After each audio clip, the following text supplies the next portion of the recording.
and welcome to SciShow Tangents, the lightly competitive knowledge showcase starring some of the geniuses that make the YouTube series SciShow happen. Hello, everyone. Today we're joined by Stefan Chin. What's your tagline? Oh, rip them up, Scotty. And also Sam Schultz. Hello. What's your tagline? Already listening to Halloween music. Ooh. Wow. By the time this comes out, that won't be weird. But at the time we're recording it, it's a little troubling.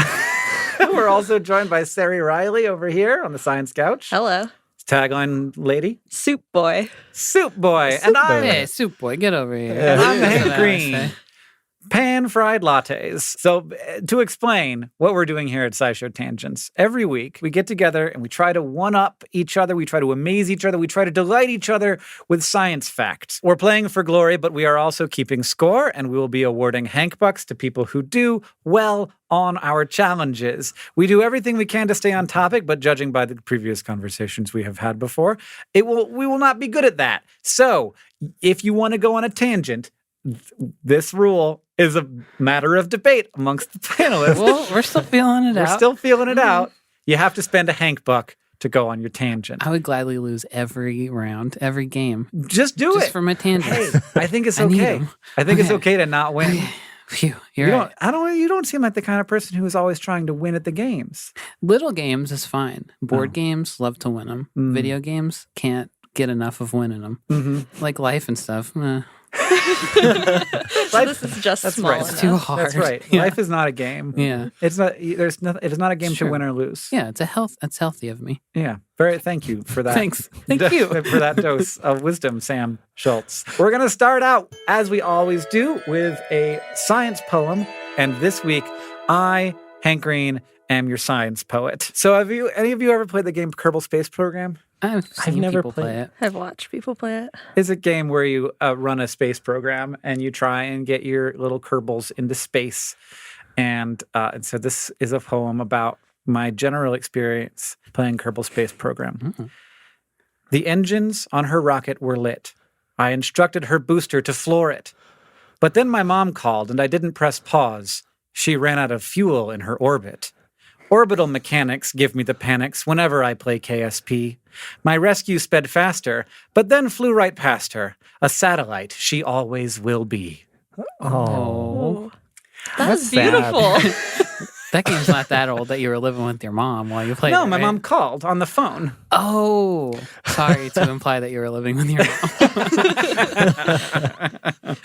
And yes, I have left many a Kerbin as artificial satellites around the planet Kerbal because it's very hard to get them back down once you do that. And so if you look at my game, there's just a lot of them floating around up there, and they all seem fine. Like they're still Are they alive? Or Yeah. are they dead? They Like, don't die. You can kill Kerbals, but not Yeah. by starvation. They have to blow up or something. Yeah, you have to blow them up. Can you get them back?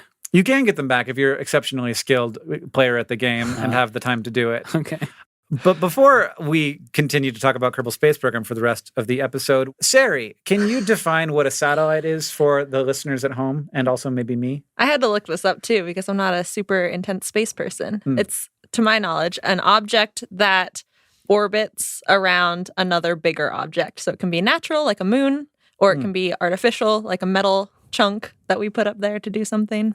Does that So mean we like a don't put spaceship? metal chunk or like a metal just chunk like, with purpose. Okay. Yeah, a purposeful Purposeful metal chunk. Yeah. It's got more than metal. Yeah, It's a chunk okay. of metal and Plastic. silicon. Other and- elements in there. Yeah. Space age rubber. Yeah. Is that Space. It's got That's space gotta be age in there. rubber. Mhm. gaskets? Probably. Yeah. Yeah. Got some nice stickers, maybe. Is the sun a satellite?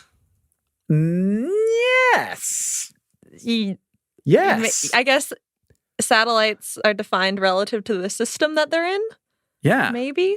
But I guess, like, because the sun is part of the galaxy. I guess Yeah, it's just like the it's- Earth is part of the solar system. Yeah, that's it orbits true. the it center of the orbits galaxy. there's the black hole there too. Yeah. Yeah. So like the more massive object that the sun orbits is all of the other mass inside of the solar system. But So- is that considered enough of an object for the sun to be considered a satellite? I don't know. Is the sun a satellite, you guys? I'll tell you what. The internet doesn't seem to have any strong thoughts on whether the sun is a satellite. Oh. I'm going to call it is. Okay. That is my opinion, is that the sun is a satellite. The Science Couch declares, I'll get on board with that just for the heck of it. Science Couch declares the sun is a satellite, a You heard natural it. satellite. You heard it here first, folks. Yeah. You heard it here first. And if we're Settled. wrong, you let us know and we'll Yeah. issue a correction. Mhm. This is why space episodes make me nervous, because I can just say whatever. I don't know if it's right anymore. Well, that's the thing. But at least you're not supposed to know. Yeah. Which is why it's so great to just be a general science dilettante like me. If we hit a biochemistry episode, I'm going to feel super pressure to not get things wrong. But generally, I just read like pop sci stuff. So I'm not supposed to really know. The real answer would drive you mad. That's good. Yeah. But we should say that more often. That's my excuse. Yeah. You can't look too deep into the abyss. Our first segment of the episode is one of our panelists has prepared 3 science facts for our education and enjoyment, but only one of them is true. The other 3 panelists have to figure out either by deduction or wild guesses which is the true fact. If we get it right, we get a Hank Buck. If we are tricked, the presenter gets a Hank Buck. Everyone, Sam this week has brought 3 science facts for us to noodle over, and I'm very excited to find out what they are. Sam, Ooh, all right. You You ready? guys ever heard of Mir? Mir? Mir. Mhm. M-I-R. The Yeah. space Russian. station. Space Yeah, Station. Space Station launched in 1986. Its name it can be translated to mean peace or village or something else. There were 3. That's 2 of them. So the Soviet Union launched this. They launched this space station, and it was up there for like almost 20 years. Then it crashed into the Pacific Ocean. But in its decade, But on purpose, to be clear. Oh, it yeah, wasn't I like mean- people in it at the time. No, So they all they got out of say. there. Yeah. They have plenty of warning that it's going to crash into the ocean. But in its decade of service, some weird stuff happened on it. Here's Okay. 3 potential weird things. Oh, I know. Oh. Okay. All Good, right, good, number good. 1. Mir was riddled with giant free-floating hairballs that jammed vital systems. Oh. 2. What? Wait. Okay. Gross. You keep going. Mir launched and tested a giant mirror that redirected the sun's light to combat the long, dark Russian winters. Okay. Or 3, Mir smelled like caramel popcorn and nobody could figure out why. I mean, considering what I imagine space to smell like, that sounds great. Like my thought has always been like, well, it's basically like being in a car with the doors closed and the windows up all the For time. like a year. And everybody's like probably stress sweating constantly. too. Yeah. And like no easy way to take a shower. Yeah. And also, I'm not entirely clear on how pooping works. So what are our facts again, Sam? Okay. Free floating giant hairballs infested Mir. Mhm. The giant space satellite Giant space mirror. satellite mirror. And the caramel popcorn. It smelled like caramel popcorn. Well, I feel like if there were giant floating hairballs, people would know. People would, and it'd be pretty Well- easy to clean up. I'm also dubious about hairballs I because feel like, it'd be that's easy a to clean up. solvable problem. Also, they're soft. So like you don't want other things flying around. So maybe if someone like lost a hair clump, you could collect it. It wouldn't be an immediate crisis. Right. The popcorn smell sounds interesting. That sounds real to because- me. That one sounds the most It real. sounds most real because like people talk about the metallic smell of space all the time. So it would make sense that Right. we did something wrong and it smelled sweet Of instead. space. Of space or spaceship? Of Or spaceships. Spaceships. Yeah. I can sort of imagine like that smell coming off of like something going a little bit weird with the electronics. Yeah. Mhm. And like a little bit of a burned Mhm. smell. What was the purpose of the mirror? It was to What did I say? warm up Russia. This is a During the thing that I winter. did hear about. That like Russia definitely did this. I don't know if it was launched from Mir, and I don't know if it actually happened. Maybe I'm getting confused and it was just planned. But they launched a giant mirror into space to like shine light, like extra light Yeah. on 'Cause it's dark areas all the of time. Russia to like make it brighter so they could see better at night, or Because you, so you they never would be want a to little stop warmer. working. Because you don't want to stop working. It's Russia. And screw the rest of the world. We put something in space, so let's just use the mirror for just Well, us. it was a little tiny, light. it's like a tiny Oh, little it's a dot. little- They can't Yeah. use it to shine all of Could do more. They could do a bunch of them. Well, you could do a bunch of them. And in fact, there have been proposals to send mirrors up to reflect light away from Earth Mm. Oh. if fix the global jam warming we've starts to gotten get out of ourselves hand. into. I've heard Do you- about that. Yeah. So not to, like not Oh, now, I not get like it. as things currently are, but if stuff starts to get really bad and sort of Yeah. like a runaway thing that's leading us toward like Venus, that you could put a bunch of stuff at like L1, the point between the gravitationally stable place between Earth and the sun. You put a bunch of like mirrors that would shine light away, like just Do you block. even need mirrors? Well, Just, it like, turns something out to that block? mirror is mirror material is the easier thing to do than like a black Gotcha. material, because the black material would get really hot. So you want to reflect it away. Makes sense. What a sad state of affairs that would be. Hey, it's embarrassing. better than Yeah. boiling Becoming- oceans. Yeah. As Becoming soon as Venus, the oceans though. start to boil, that is really then it's like it's basically over, because then all the water vapor is like a really strong greenhouse gas, and that's in the air, and that's trapping the heat too. So you really It would have to get way, way hotter for You that wanna- to happen, though, right? yes, Okay. yes. The ocean is nowhere near boiling anywhere. Right. It's a very high temperature. Would we be around still when the ocean's boiling? I bet there'd still be some people, Okay. not the number we have now. Yeah, probably not. So we haven't. So the space mirror. I know that this is a thing. I think that they did it. They did like a small scale test version of it, but I don't think that it launched from Mir. I don't think they did it. Well, And I also don't think that it went up on Mir because I don't think they did it. Okay, Oh, insubordination. insubordinate. Well, we're gonna find out. We'll find out, yeah. because that is definitely a partial true fact. I'm gonna go with space popcorn, you Yeah, guys, me and too. I think I everybody also else want is. space popcorn. We're all in on space popcorn. Did we get it Oh, wrong? do we get wrong? It was the space mirror, It was you the- dummies. Oh my God! Sam's rolling in the Hank box. All right, so Oh man, I Yikes. should have gone for. Ow, Yeah. God. the space mirror is weird. And I it thought was it going to just get weirder. hypothetical. No, so Vladimir Siromyatnikov was a Russian scientist who invented a lot of the early ways for space capsules to like hook onto each other. So like some kind of sealing thing that two space capsules would meet and whoop, connect to each other. But what he really wanted to do was make solar sails so that they could explore space. But the Soviet government convinced him that he should concentrate on something more practical. So he changed his research to be about the space mirror and redirecting light to Russia so that people could work longer and there'd be free light and heat. So he worked on that for a long time. He started before the Soviet Union fell, and the project survived the fall of the Soviet Union. Eventually, he developed Znamya, which was a 65-foot satellite-mounted mirror. And they shot it up into space, and it sat on the mirror for a little while. The mirror sat on the mirror, and eventually they sent it out, and it opened up, and it bounced a 5-kilometer wide beam of light, about the intensity of the full moon, back at the Earth. The clouds kind of messed it up, so it wasn't that impressive, but it technically worked. The Russian government got really excited, and they had this big plan to do more mirrors so that they could light a bunch of stuff at once. So they sent another one into space. They launched that one off the mirror, but it got stuck on the mirror, and it got all smashed up. So then after that, they were like, we don't really care anymore.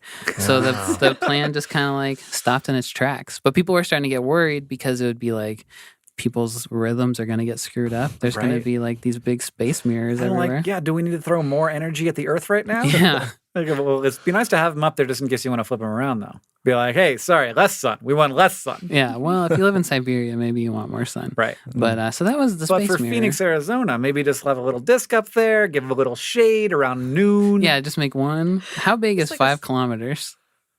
I don't know. Large? That's a question Yeah, for yeah, everyone. it's pretty big. That's not the size It's a of the couple mirror, miles. though. That's the size That was the of size of the spot. shadow it Yeah. made, yeah. Yeah. Yeah. So they could just go hang out in the big circle of shade for the day. That'd be great. That does sound nice. When the eclipse happened, we were here. I was here in Missoula, and it was only like 70-80%, but the temperature dropped like 10 degrees in that period of time, and I was like, "This is cool and weird." Yeah. So anyway, the other two are based on stuff also. So the giant hairballs, there actually were floating globs of water that were filled with dozens of different like funguses and bacteria, that's much worse. protozoa, Yeah, I hate that. dust mites, and everybody was really worried that something would happen and they would get like sucked into the Yeah. air and give everybody horrible diseases. Then they were worried that when they crash landed, they would have mutated somehow. And then, well, people were worried about it, but they all just burned up. It was fine. And then the other thing is it smells like caramel popcorn. It actually just smelled like shit, basically. There was this weird fungus that infected a metal-eating fungus got into the ship, and it was melting the metal and making it stink. That's a plot of a Star Trek episode. Literally a plot of a Star Trek episode. Well, they stole it from Mir.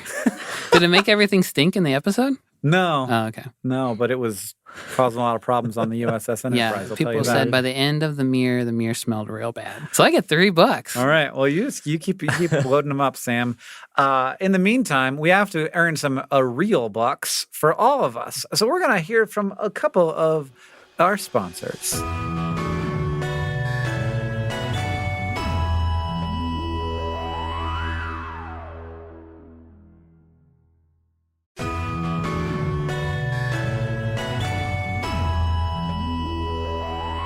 And we're back. I have 1 point. Sam, you have all the rest of the points. That's what I like to hear. That's 3 points and nothing for Stefan or Sari. So let's see how this goes in the end. I think you're probably going to win. I think it's impossible for me not to. It is now time for the SciShow Tangents Fact Off. So 2 of our panelists have brought science facts to present to the other panelists in an attempt to blow their minds. The presentees each have a Hank Buck to award to the fact that they like the most, and we can choose not to award the Hank Buck if we just want to throw it in the trash. And to decide who goes first, we're going to go with who likes Dave Matthews Band the least. The least? The least. Oh. Who likes Dave Matthews Band I've the never least? listened to Dave Matthews Band. Do you have an opinion of Dave Matthews Band? Pretty neutral. Pretty neutral? Yeah. Okay, Sari. I don't know who they are. I You didn't don't- know. I didn't know they you existed. didn't know that was a before- thing. Before Is those it- words were just said, Before One those words guy? were just said yes. No, No. Dave Matthews and his band. I don't even like them, and I know everything about them. Yeah, compared he's to a you. man. His name is Dave Matthews Band. Anyway, I think by default, Stefan probably dislikes Dislikes them more him because more. he's actually aware of who they are and made the choice not to listen to them. Oh. That's right. That's my I guess. reason. Whereas Sari Oh. has An never action consciously made a choice was to a not choice. get into Dave Matthews She Band. could have just learned about her favorite new band. Yeah, today. check it out. Go home. Listen to Satellite. Don't drink the water and such. How much do you like Dave Matthews Band? I don't listen to music regularly at all. So it's like- Do you like something? Is there some kind of music that is good for Sari? Is it just like you're into classical What? or like musicals What do you or listen something? to? I don't listen to, to anything? Audiobooks? You just Like- sit in silence? Yeah, you've ridden in the car with me before. It's just silent. I just like live with my own thoughts in this hellscape. Jesus, that's horrible. You should listen to music. I feel like There's science that says that people who listen to happy music for 2 weeks every day become happier people. I read an article about it today, and the happiest song that they found of all the people rating which songs were happiest was "Don't Stop Me Now" by Queen. Oh. That's a which great is song. very good song. Sure. There Do you know go. that song? yes, I know maybe. Hey, I have a chorus. whole Yeah. I have a whole playlist of Halloween music I can sing. If you want to dip your foot in Okay. with novelty music Yeah, start. from the 60s. All right. Okay. Stefan. Okay. So earwigs have wings, which is not a thing that I knew before looking this up, but they do. And they look kind of like those like Japanese fans that you like flick your wrist and they fold out. So they have all these little folds in them, and their wings don't require any muscle activation to open or close. They like release a special joint and they pop open, and then it's like a similar action, and they completely fold up. And they're stable in both positions, but they sort of unfold and fold automatically. And they are the smallest when compact compared to when they're open. They have the best ratio out of all winged things in the animal kingdom. But basically, researchers have figured out how their folding mechanism works, and they think that can be used for a variety of things, like better maps and tents and like all kinds of shit. But also potentially for like solar sails or different appendages on satellites. I've read something similar about ladybug wings, which Oh. I watched Didn't like a see slow mo ladybug wings. video of how ladybug wings work and how they fold up inside of their casings, which you Oh. don't think about. But yeah, They described them like as origami in the sort of way, but they don't obey the laws that origami does. Like part of how it works is that you have to have elasticity in the folds to basically like store energy in a way and act as a spring. And so like they 3D printed a bunch of like models of this where it's like these hard plastic sheets that are connected with softer elastic bits. And by varying the thickness of those bits, like you can get it to like form the shape that you want. boy, what a beautiful thing too. If you go and Google some earwig wings on Google. You'll find some really pretty ones. Wait, so have they made satellites with this technology yet? Or they're No, just so still this working was on it? actually fairly recent. This was a few months ago that Okay. they sort of figured this out. So it's Cool. prototyping. But it's it like sort of reminds me of a slap bracelet in a way, in the way that you like push the end and then it slaps into the other position. Oh yeah. Mm-hmm. It's Uh-huh. very weird. And then So- when you get it out, and then it stays. Yeah. It's So stable in both it's stable. positions. Yeah, exactly. So it takes muscles to put them back in position, though. I'd imagine, right? It must. The phrase was like release a special joint. Uh-huh. Oh. So it seems like there's a thing that like a locking mechanism, and when they release that, it like automatically Spring-loaded, snaps to the basically, other. Yeah. Okay. Okay, I think we have heard and thought enough, and it is time for Sari to lay down her fact for the fact off. Ooh. 3, 2, 1, begin. Okay, so before we had satellites that could communicate by sending radio waves to send signals back to antennas on the Earth to get pictures beamed back to us, TV? Is that TV? TV, and also just like images of Oh, the sorry. Earth. We had film cameras and Mhm. early spy rockets, which I didn't learn until today, had to take film. So they took up to 60 miles of film, recorded it for 124 days, and then launched it back towards the Earth. Oh my god! And then a plane had to swoop by and try and grab this film to take it Oh. back to get developed so that Wait, researchers had to why didn't scrutinize it it. just laying on the ground? Because then people would have to pick it up. And one time they did. One time it fell into the ocean and the U.S. had to launch a submarine and go find it on a secret reconnaissance mission. One time it landed in Venezuela. Oops. Ooh. And it was bad. The end. So why? Explain to me why they couldn't just let them fall on the ground? Because is there a parachute? Are they on a parachute already? They're in what was called a bucket. It's like this capsule. What was Film called bucket. a bucket? Was it It's a bucket? 5-gallon technical bucket. term. It's what people call a bucket. It was from Ace Hardware, and it brought had a lid and a handle. No, it was plastic. It was like one of the sandcastle buckets that you could good. turn Like upside down. just a pail. Yeah. Yeah. Okay. So it was in what was called a bucket. With a parachute. The plane had to go and catch the parachute. Yes. And I'm guessing it's just because we can generally target where things land. And I think they intended a lot of these to land in the Pacific Ocean, like by Hawaii or in that empty region. But they weren't sure. They didn't want civilians to know about it. All this was classified till the mid-90s, or I think 2011 was when they did another whoa. wave of declassification. So don't no wanna one had to lose know them. that these existed. And so you just had to send a plane with basically Don't a even bug let it catching touch net. the ground. Yeah, don't let anyone have a possibility of even seeing it and you going to collect this mysterious capsule. I feel like that's somebody convinced somebody to spend a bunch of money when they didn't need to. It definitely it made sense to me when I first heard it, but now I'm like, yeah, if they know where it's landing well enough to know to fly a plane right past it, then you know where you can send a boat Yeah. to just Or, hang out Yeah. or and you pick could it just up. make it land outside of Area 51 Yeah. in a field that you or just there's a bunch of places that the government owns Yeah. that have fences around it. A lot of America. They could have dropped it on the White House. And the president just could have gone up I and think taken a people look. would've Probably not the noticed. White House. People Just wouldn't notice this it. huge It's capsule coming just down. a 5-gallon bucket from Ace Hardware with a big parachute on it. They're like, Oh, Top they- secret, branded on the side. Interesting. I'm So interested the in one- the cameras that they had on the satellites. Were they just how good of pictures were they taking? Do you know? I think they got it down to 1 meter to half a meter resolution. Okay. So not as That's good as not the current bad. satellites we had, but not bad. Yeah. I think they had they usually had 2 cameras on the satellites and they got bigger and bigger. So they started out, the Corona program was the starting one, but then Hexagon was the biggest. So the Hexagon had 2 panoramic mirror cameras that rotated and they swept back and forth. So I imagined kind of a robot sweeping. And apparently intelligence officials referred to it as mowing the lawn, Oh. which seems like a very weird corporate thing to say. So the CIA agents were bustling around while just mowing the lawn across China today. I love the ingenuity of things like we went to space too early, and then we had to figure out a bunch of weird ways to Right. do things, and then we end up with globs of like water behind everything. Yeah, and, fungusy globs of water Yeah. and dropping giant canisters of miles and miles of film yeah. and But you catching then it have with to an develop- airplane. You have to Yeah. develop all Yeah. of it. Oh, Yeah, my. it's so stupid. You have to take it to Walgreens. Yeah.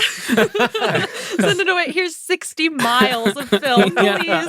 How long You said will it this take? says 1 hour. Yeah. Hour turnaround. Hurry up. All right.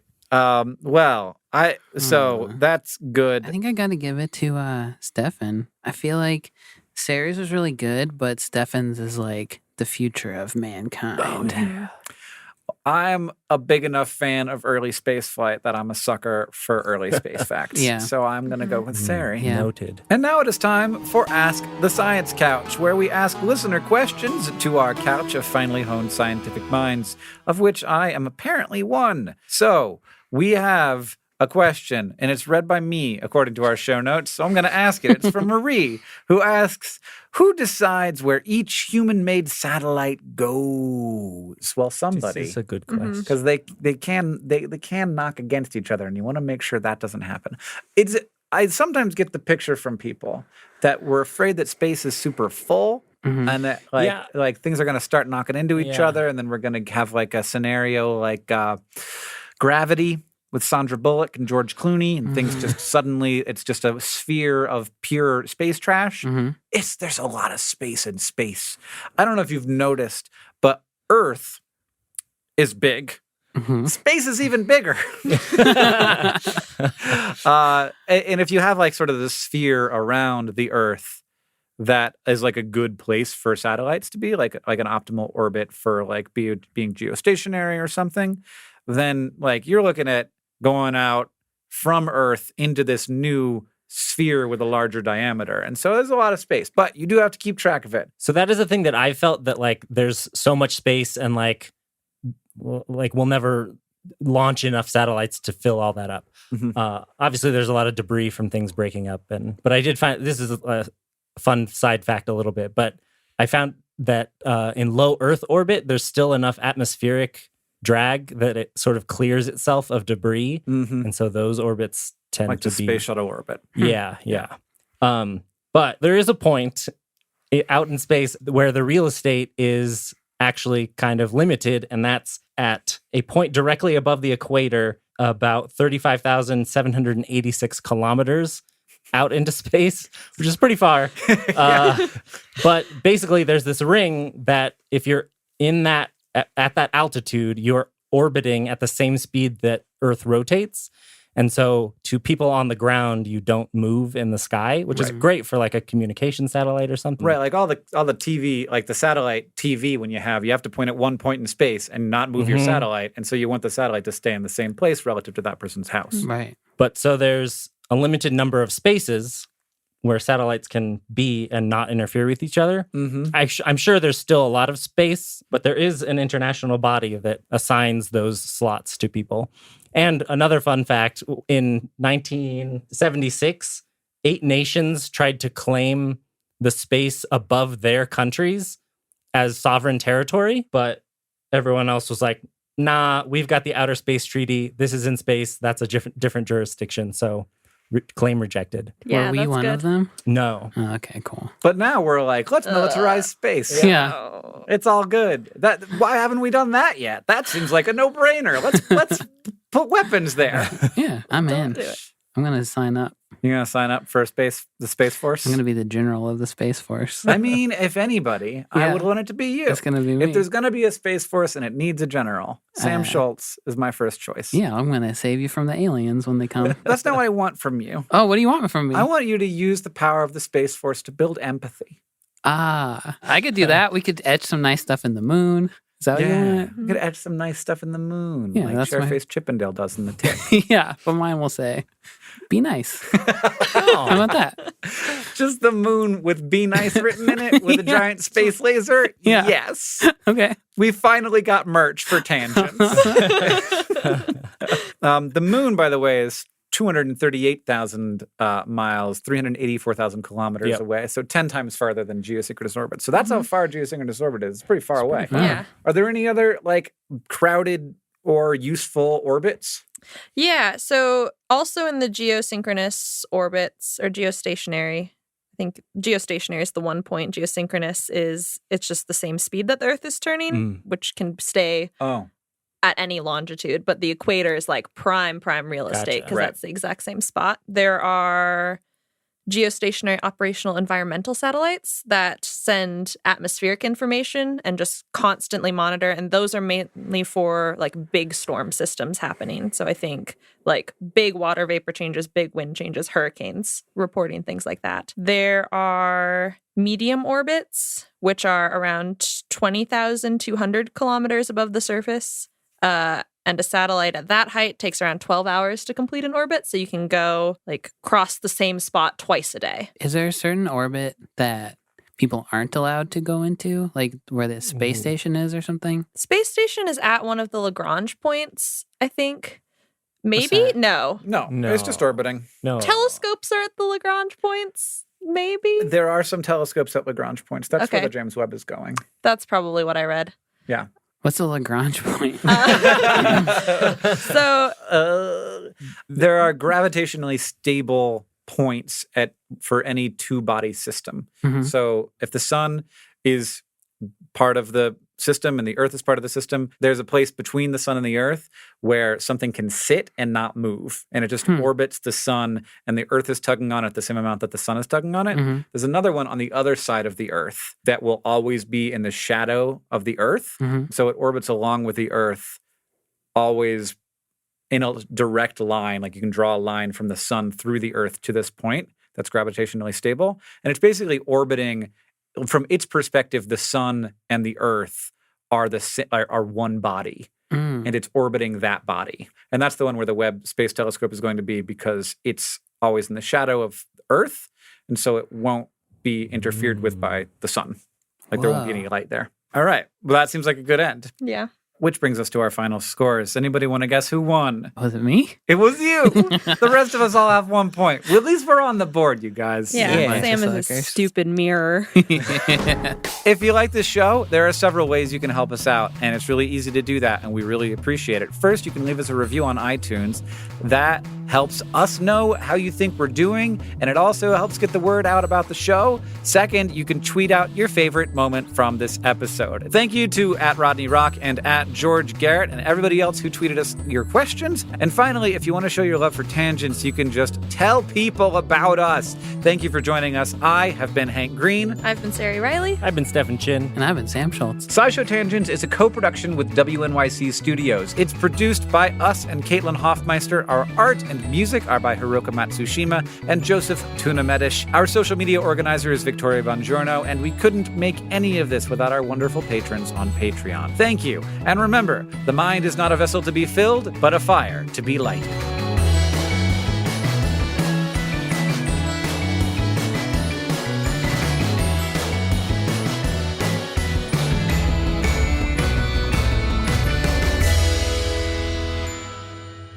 But one more thing. So the increase in private space exploration has brought up concerns that private companies will land on the moon and mess up all the sites where the original landers landed, including the poop that the astronauts pooped and threw on the ground. They're worried. So heritage foundations are worried that they're going to land there and they're going to be like, there's poop everywhere and clean it all up. But it's historic poop. This belongs in a museum!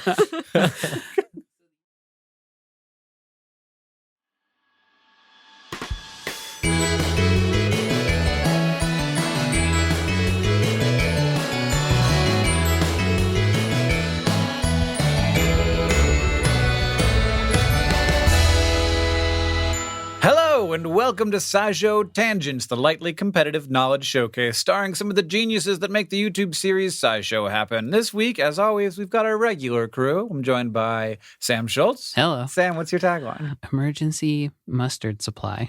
That's good to have one of those. Ooh. Yeah. We're also joined by Stefan Chin. Hi. What's your tagline? Oh, up and away. Wee, wee, wee. Sari Riley is also here. Yep, I'm here. All right, what's your tagline? Easy breezy and very queasy. And I'm Hank Green. My tagline is vibrating. Every week on SciShow Tangents, we get together to try to one-up and amaze and delight each other with science facts. We're playing for glory, and we're playing for Hank Bucks. We do everything we can to stay on topic, but judging by previous conversations, we won't be good at that. So, if the rest of the team deems the tangent unworthy, we will force you to give up one of your Hank Bucks. Now, as always, we introduce this week's science topic with the traditional science poem. This week from me. In July of 1969, the numbers counted down. A trio of historic dudes then lifted off the ground, to sky, to space, to land again upon another world. A treasure of geology, Earth's history unfurled. Two men stepped upon the land, their feet sunk in the dust. Fighter pilots, both of them, one kneel, the other buzz. The rocks they tread upon that day were foreign in some ways. In others, they were part of us, if you look back a ways. The moon was once the Earth was once the moon. To bridge that gap, life evolved from algae to baboons. It took 4 billion years to cross that ocean once again, but with will and ingenuity, we did that thing, my friends. Oh. Are you sure? Are you sure we did it? So the topic this week is Apollo, celebrating the 50th anniversary of Apollo 11. Sari, what is Apollo besides a god? Oh, it's a space program that had. I feel like you're better equipped to define this than I am, so I didn't look it up. But it's the space program that was like the big space race thing that happened where we made the push to put a man on the moon. And so it was all the missions leading up to that, all the manned space flights that were leading up to that, and the eventual 4 landings? Oh, no. More? 6 landings, I think. Okay. So is everything after Apollo 11 landed on the moon? Except for 13 So 11, 12, 14, 15, 16? and 17. Oh, I didn't know 17 existed. The secret mission. Yeah, the forbidden mission. Yeah. There was So- 18 and 19, which didn't happen. There might be more than that even, but there were planned missions that they were like, actually, this has We're gone good. pretty well, and if we keep doing this, we will learn more science, but we are increasing the odds of someone dying on a moon. And also, there wasn't that much public opinion supporting it. We all like it now, but back in the day, a lot of people were like, yeah, we got other things to work on. Yeah. Well, were they There's bringing war. back helpful information from all the moon trips? I or- mean, we learned a lot planning the moon trips. We learned a lot in terms of science. The moon is sort of like this time capsule of what the Earth geologically consisted of 4.5 billion years ago.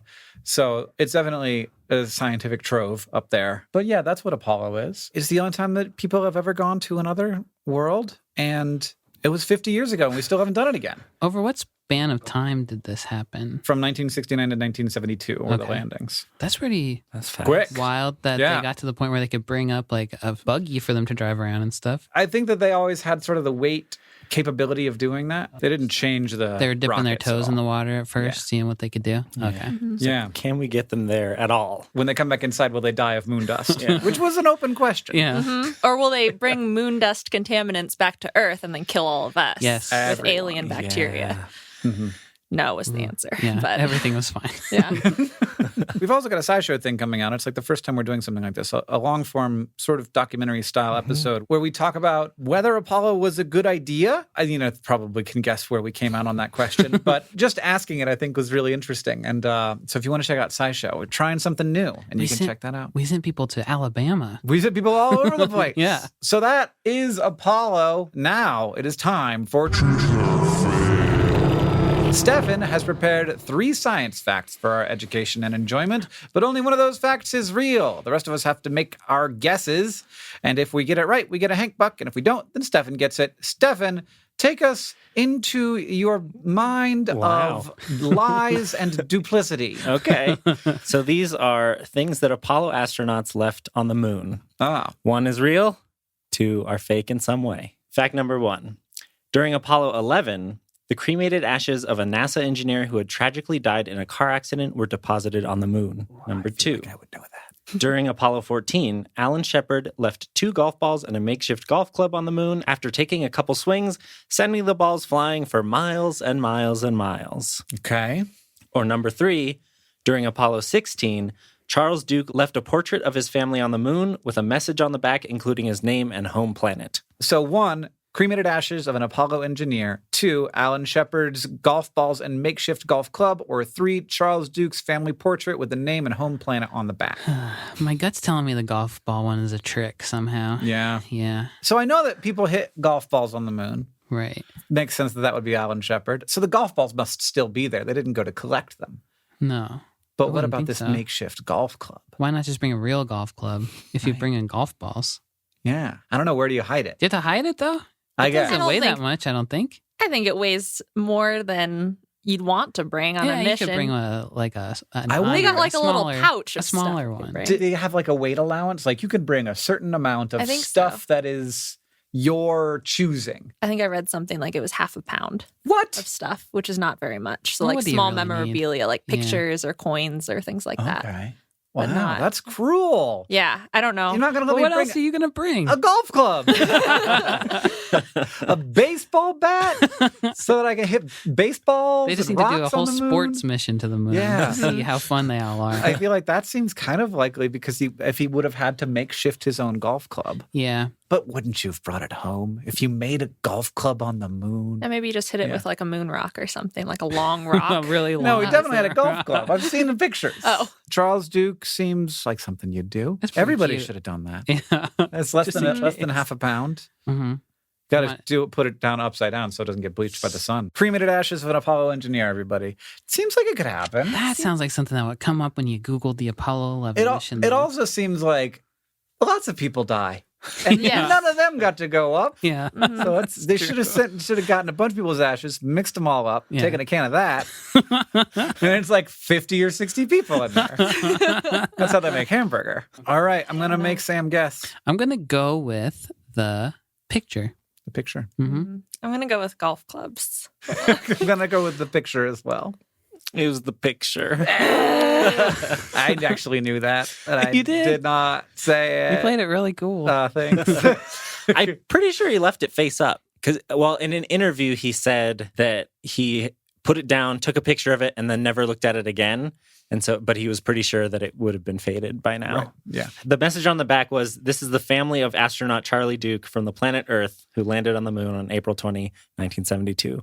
Oh, that's nice. But now that there's no picture on it, it's Right. kind of a weird message. Confusing, yeah. Yeah, the aliens will be like, wow, these people are white. Yeah. So the ashes thing happened in the 90s.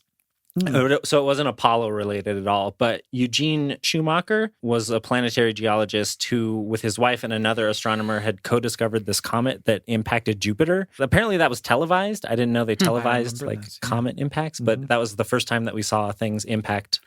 Oh, it was like Other live, objects. like Yeah, yeah. basically live footage of it happening. Yeah, but he was involved in Apollo astronaut training and like wanted to go to the moon himself, but had a disease that disqualified him. So when he died in a car accident in 1997, they took some of his ashes and put it on the Lunar Prospector and launched that, which eventually crashed into the moon. So he eventually made it. Oh, Crashed into the moon on purpose. Yes, after the mission was done. Yeah. Tell me about this golf club that misled Sari. Thanks. So the golf club part was the lie. Like, he did not leave the golf club. The golf balls are still there. They know roughly where they are. But the golf club he brought back, and that's now in a golf museum somewhere. and it was a makeshift golf club? Yeah, so a lot of people think that this was like he smuggled it on because I think it was a half pound. I think you're right about that. So the handle of the golf club is like part of a tool that they were already taking because that was the heavier part. And he had a custom like head made for the end so that it would attach to that like pole. He apparently also like got permission for this. Like they were like, no, let's not do that. But then he was like, Yeah. look, if anything goes wrong, like I won't embarrass the agency. I won't do it. Like, and eventually, like he was very persistent about it. And then they were like, yeah, okay. Okay, fine. Seems like something a bunch of dudes in the 70s would be into. Yeah, anyway. totally. Golf on the moon. Yeah. Next up, it's time for a short break and then the fact off.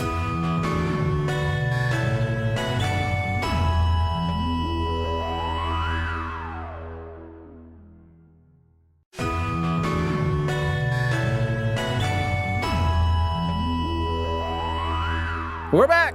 Hank Buck totals. Sarah, you've got nothing. Sam, you got 1. Stephanie, you got 1. And I'm in the lead with 2. Now it's time for the fact off. 2 panelists bring science facts to present to the others in an attempt to blow our minds. The presentees each have a Hank Buck to award the fact that we like the most. And this week, it is Sam versus Sari. We're going to go by the person who most recently bought some space-related memorabilia. Uh-oh. Oh. I just did. Oh, Oh, you you just did? Uh-huh. What did you buy? It's like a long poster of the Apollo program that I found in a print shop in LA. Wow. So I think that counts nice. probably. That seems like it counts. Mm-hmm. Have you bought anything since Sunday? No, I don't know the last space memorabilia thing I've bought. So I guess that means that Sam's going to go first. Yeah, I'm a bigger space fan, I guess. All right, give us your fact, All boy. right. A fairly important element of the Apollo 11 mission, and like all the Apollo missions, was the ability for astronauts and mission control to be able to talk to each other for the entirety of the trip, both when they were on the moon, but maybe even more importantly, when they were leaving the Earth and coming back to the Earth. Mm-hmm. Both near Earth and deep space communication have their own sets of like considerations and problems. When you're far from Earth, you have a direct path to more antennas and like dishes that pick up your stuff, Mm-hmm. but the signal's weaker, so you need really big ones to pick it up. Okay. Is that right? Yeah, that makes sense. Okay. When you're close to Earth, you can't see as many antennas at once, but your signal's better, so you need like lots of little ones. NASA had a system to track and communicate with near-Earth manned missions from all the previous programs they did, and they had something set up to track deep space stuff, but they had to kind of like make changes to their near-Earth program with deep space satellites to make Apollo work, because it was a little bit of deep space, a little bit of close-up. Mostly what they did was build a lot of the huge dishes to talk to them, and then they built tons of little antennas, and they built even more of them where the splashdown was going to happen, because that was where they were going to be closest, obviously. So the first of these dedicated communication stations was built in Guam in 1966. It was set up for near-Earth communication, and it would be the last antenna capable of communicating with Apollo 11 before they landed. Fast forward to the night of July 23rd, 1969, which was just a couple hours before Apollo was going to splash down, the morning of July 24th. So Charles Force was the director of the Guam tracking station, which was the last one they'd be able to communicate with. And he had a big problem because a bearing in the antenna had seized up and communication was basically impossible once they got close enough. So to properly fix it, they would have had to take the whole antenna apart and put it all back together. And by then they would be landed or dead or whatever would happen. But he did have an idea, which was to grease the bearing that made it turn. But the problem was that the hole to get to the bearing was too tiny for all of the guys who worked there to reach their arm in. But luckily, he had a 10-year-old child named Greg Force, or G-Force. And he called him up at 10 o'clock at night, and he had him driven over to the base. They greased up his arm, and he reached in the little hole in this big, dangerous piece of machinery, and he greased up the bearing, and he made the whole thing work again. And they landed safely, which they might have done anyway. But they landed safely, and then he got to shake Neil Armstrong's hand, and he gave him a little note that said, "Thanks for helping with the Apollo mission, Greg." Was his hand still greasy? I was gonna Yeah. I think this was like a couple of years give later. him a wet willy with his greased up hand. What's up, Neil? I love it. Yeah, so a little boy saved the day. I'm glad that his arm is safe. Yeah, they built little boy-sized holes into their antennas, I guess. Yeah. Yeah, and how lucky that it was his own son, because you Yeah. can't just put a call for a boy at 10 p.m. at night. I need a boy. I need a small human.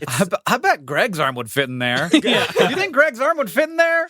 He called his wife and had her measure Greg's arm. Like, How big around is it? I feel this way about modern car engine bays. Like they're so small and tight. Yeah. And, like you can't reach anything. No. But I was looking at a picture of the oxygen generation system on the ISS, and like it's all designed so that everything is like very boxy. There's like a lot of room, so like it looks like you can just take off a couple screws. It's like that's how it should be done. It's not the prettiest, but it's functional. but you don't need a little boy to. You don't need a little fix it. boy. Yeah. If I wanted to put like new RAM in my laptop, I could do that by buying a new laptop. Yeah. That's pretty much it. Yeah, you need a really little boy to reach into your laptop.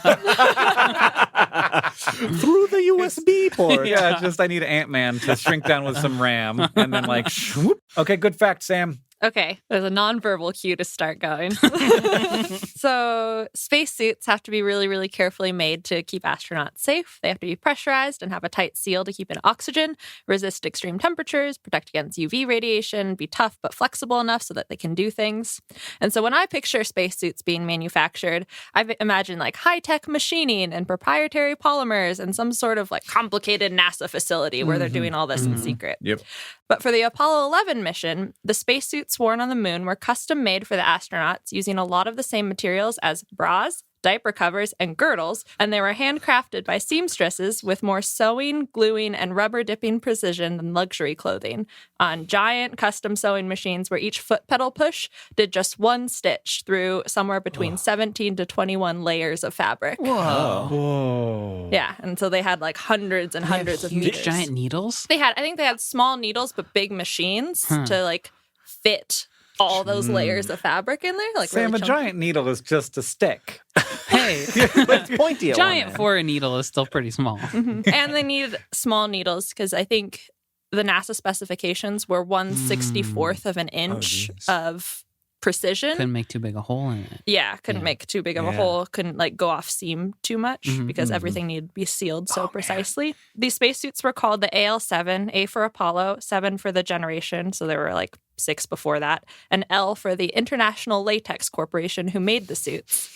And ILC was mostly known for Playtex underwear and stuff, but there was a part of the company that submitted bids for industry and government contracts of flight suits and things like that. This happened over lots of years, and there were bid processes, and there was work with other military suppliers to the Apollo missions spacesuits, and it was all very fraught. And the International Latex Corporation was dismissed a lot, and they were fired once, and it almost didn't happen. Like their involvement was almost completely nixed until there was a spacesuit competition in July 1965 where they competed against 2 other agencies and won, mostly because of the strong bendy joints that they developed called convolutes for mobility, because a lot of the other spacesuits submitted were really boxy and couldn't let the astronauts move or like fit within the lunar module model. Got to wear that thing inside. Yeah, and also put it on, and you can't put it on outside.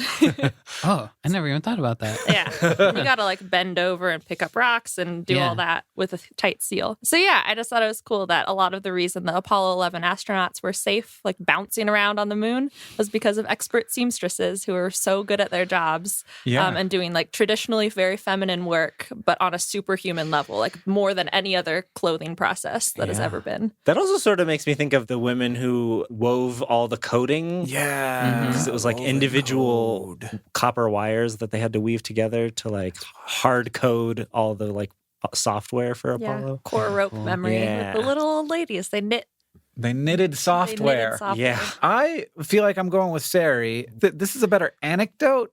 You are, Sam? Greg wasn't really doing science, though. He just had a greasy arm. So yeah, Sari seems like sort of a big endeavor, and also like with the communications, it's just like all of the things that had to happen that weren't like big space rockets. Yeah. You also have to build a whole communication network, and you have to figure out how to make spacesuits that you can walk around on the moon with. And Almost everything that happened wasn't the big space rocket. yeah, basically. mostly the big space rocket was. We know how to do that. Yeah. I would think once you got to the point of little old ladies knitting stuff for you, you'd be like, maybe we should wait a few years until we know how to do this. But I guess Nope. it was an important step. Well, you can listen to our new episode of SciShow. Talk about the little old ladies? We don't, but we talk about how there's some logic to the idea that maybe if we'd put this back a few years, it would have been easier. But there's also some logic to say, like, maybe if we had waited, there wouldn't have been a political will to do it. And we'd still be sitting here never having been to the moon. Was the political will all Soviet? Largely, it was proving that America and capitalism were better than the Soviet Union and communism. Stefan, did you award your point? I have to give a point. I like the seamstresses. I think Greg deserves a point. Yeah. To Sam. Thank you, Greg and Stefan. Yeah. Is Greg still alive? Yes, I believe he is still alive. He wanted to be an astronaut, but he is colorblind, so he couldn't be one. No. So now it's time for Ask the Science Couch, where we ask listener questions to our couch of finely honed scientific minds. At SPath73 asks, how alone was Michael Collins while Armstrong and Aldrin were on the surface of the moon? Did he ever lose communication with Houston? Ooh, I don't know the answer to that question, but generally asking how alone was anyone is just like, I don't know, man. How alone are we all? Locked in our bodies, incapable of ever exiting them, occupying the physical space. But arguably, he was in the most alone position anyone has ever been in. He had the least amount of people next to him than anybody else ever had. But he did have those 2 people that were on the moon. Yeah. Mm-hmm. But everybody else had more people nearer to them in the whole rest of every other human being. For sure. Do you think he was still within 5 feet of a spider? I bet still not. apply? I bet all the spiders got scrubbed out. They should have sent him up with like questionnaires. They did like post interviews where they're like, what did you do when you were completely alone? Yeah. But like when I'm alone in my room, it's basically the same.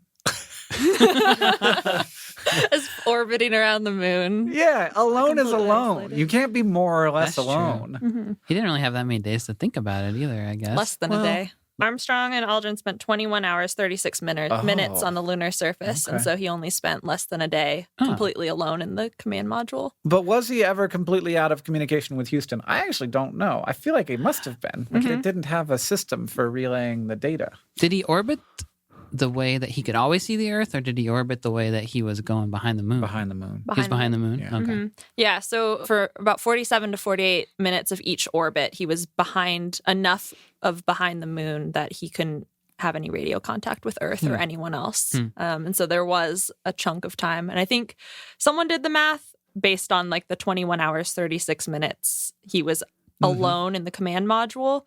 An estimate is that he made 18 orbits while that. So like 18 times for about a little less than an hour, he was completely out of contact with anyone else. Did he have any statements on his aloneness? He says contradictory statements about his aloneness. Ooh. That sounded really sassy, but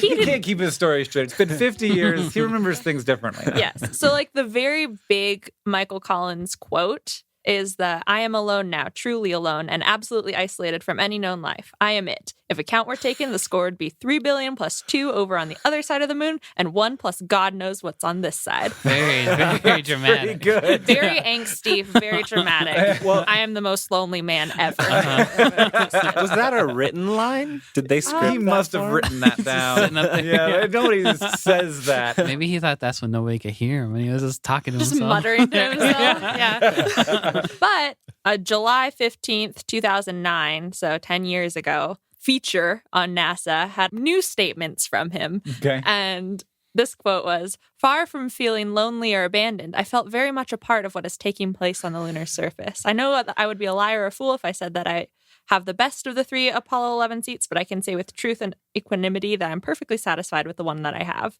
And Those things aren't necessarily contradictory. well, and also the question was, circling the lonely moon by yourself, the loneliest person in the universe, weren't you lonely? Prime, 3 lonelies. Answer, no. No, I wasn't lonely. That's good. I have 2 questions. Okay. Would you be mad if you didn't get to step on the moon if you were up there? No. I think I might be a little bit. I think I'd be mad if I was an Apollo 13 astronaut and I thought I was going to and I didn't. Yeah. I might be mad when I found out on the day when they gave the assignments and they were like, Oh, yeah. you know, you're not, but I'm like, when you're up there. That's true. I think in my mind, I'm like, oh yeah, I'd be so mad. But thinking about my actual personality, like if I find out I have to go to the pool, I'm like, ooh, dangerous.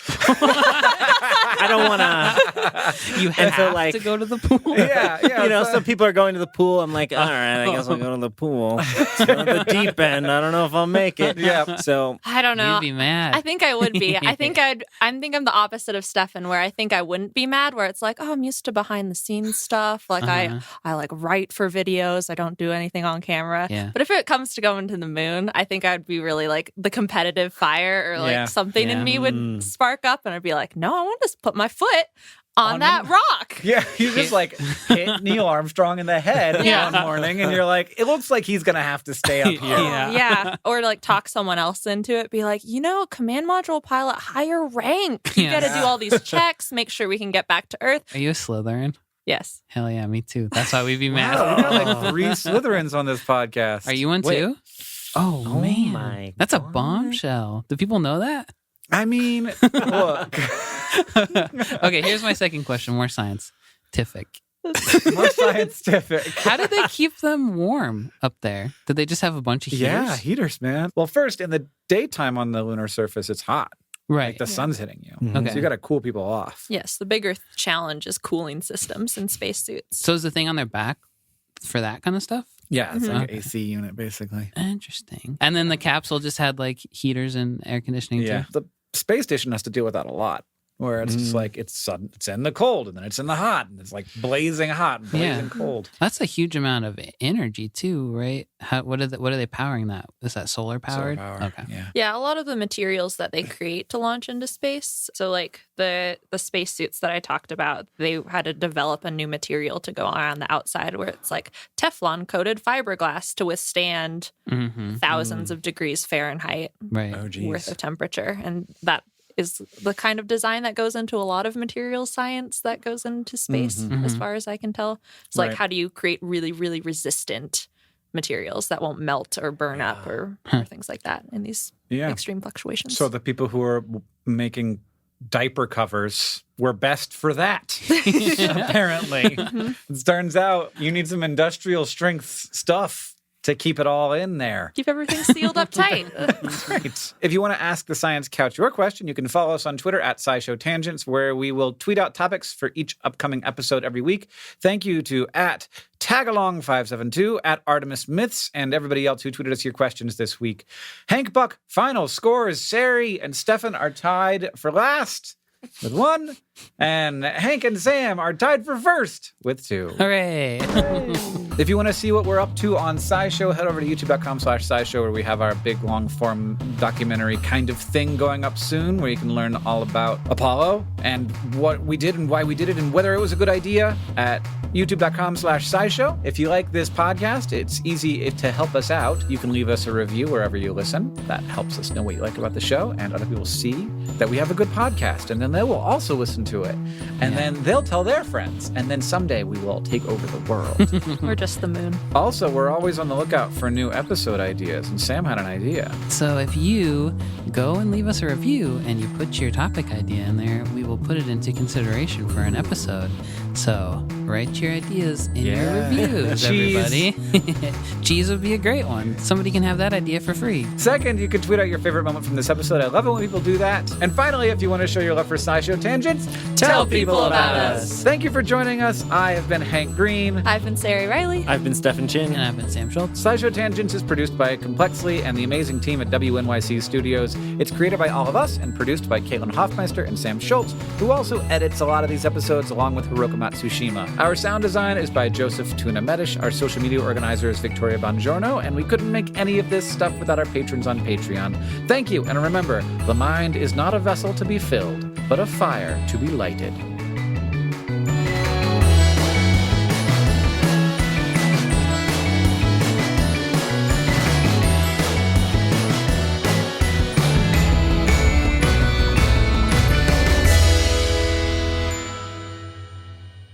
But one more thing. So in the episode about satellites, we talked about how astronauts left poop on the moon, and there are 96 bags of poop up there, they think. They estimate 96 bags of poop. There might be more.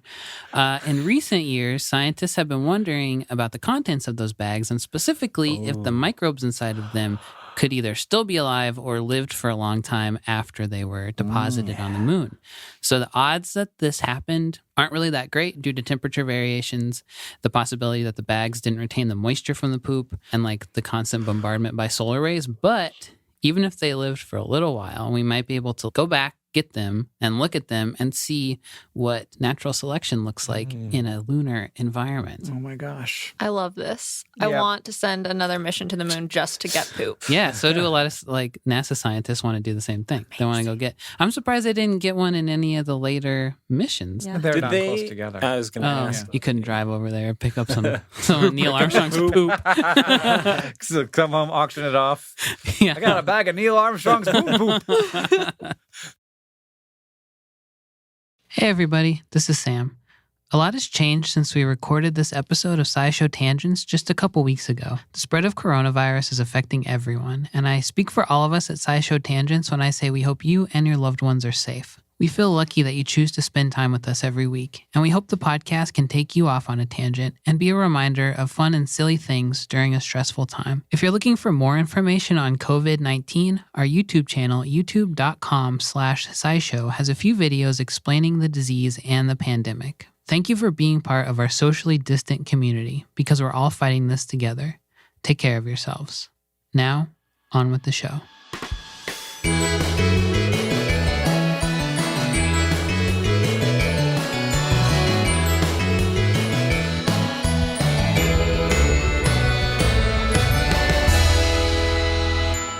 And welcome to SciShow Tangents, the lightly competitive knowledge showcase starring some of the geniuses that make the YouTube series SciShow happen. This week, as always, I'm joined by Stefan. Hello. What's your tagline? Fucked up from the neck up.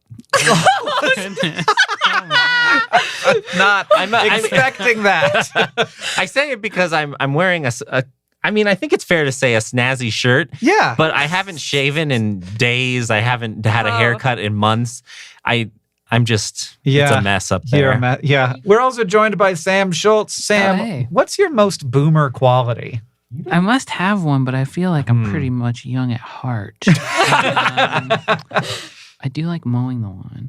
Is that boomer? Oh, yeah, that's pretty boomer. I live on a second floor, so I have some AstroTurf on my back porch. Uh-huh. And I do like to go out and sweep it. It's nice. So maybe that yard. That's pretty care in boomer. general is Yeah, I pretty like boomer. that a lot. What's your tagline? Down with homework. And Sari Riley is also here. What's your tagline? Rumbly tumbly. Ooh, delicious. And my name is Hank Green, and my tagline is the floppiest flippers. Oh. Every week here on SciShow Tangents, we get together to try to one-up, amaze, and delight each other with science facts. We're playing for glory, but we're also keeping score and awarding Sam Bucks from week to week. We do everything we can to stay on topic, but sometimes we go on tangents. And if the rest of the crew deems that tangent unworthy, you will be docked a Sam Buck. And I need every Sam Buck I can get because I wasn't here for 2 episodes. You're down in the mud with me. Down in the mud with Sam. Luckily, I get to drag myself out 1 point at a time, starting with the science poem to discuss our topic of the day. The science poem this week is from me. Light a fire on the ground, we know what it'll do, or how a mouse will procreate, or how a human poos. We know the ins and outs of life upon the planet's face, but there's always more to know. Just ask, but what's it like in space? A sphere that spins in gravity spins different in free fall, and facets of microscopy just aren't the same at all. We have to know where fire will go or how a crystal grows, and the effect upon the body, well, there's so much more to know. It's good that we have orbiting a handy ISS, because when you ask if something's different there, the answer's always yes. Space experiments is our topic of the day. Sari, what's a space experiment?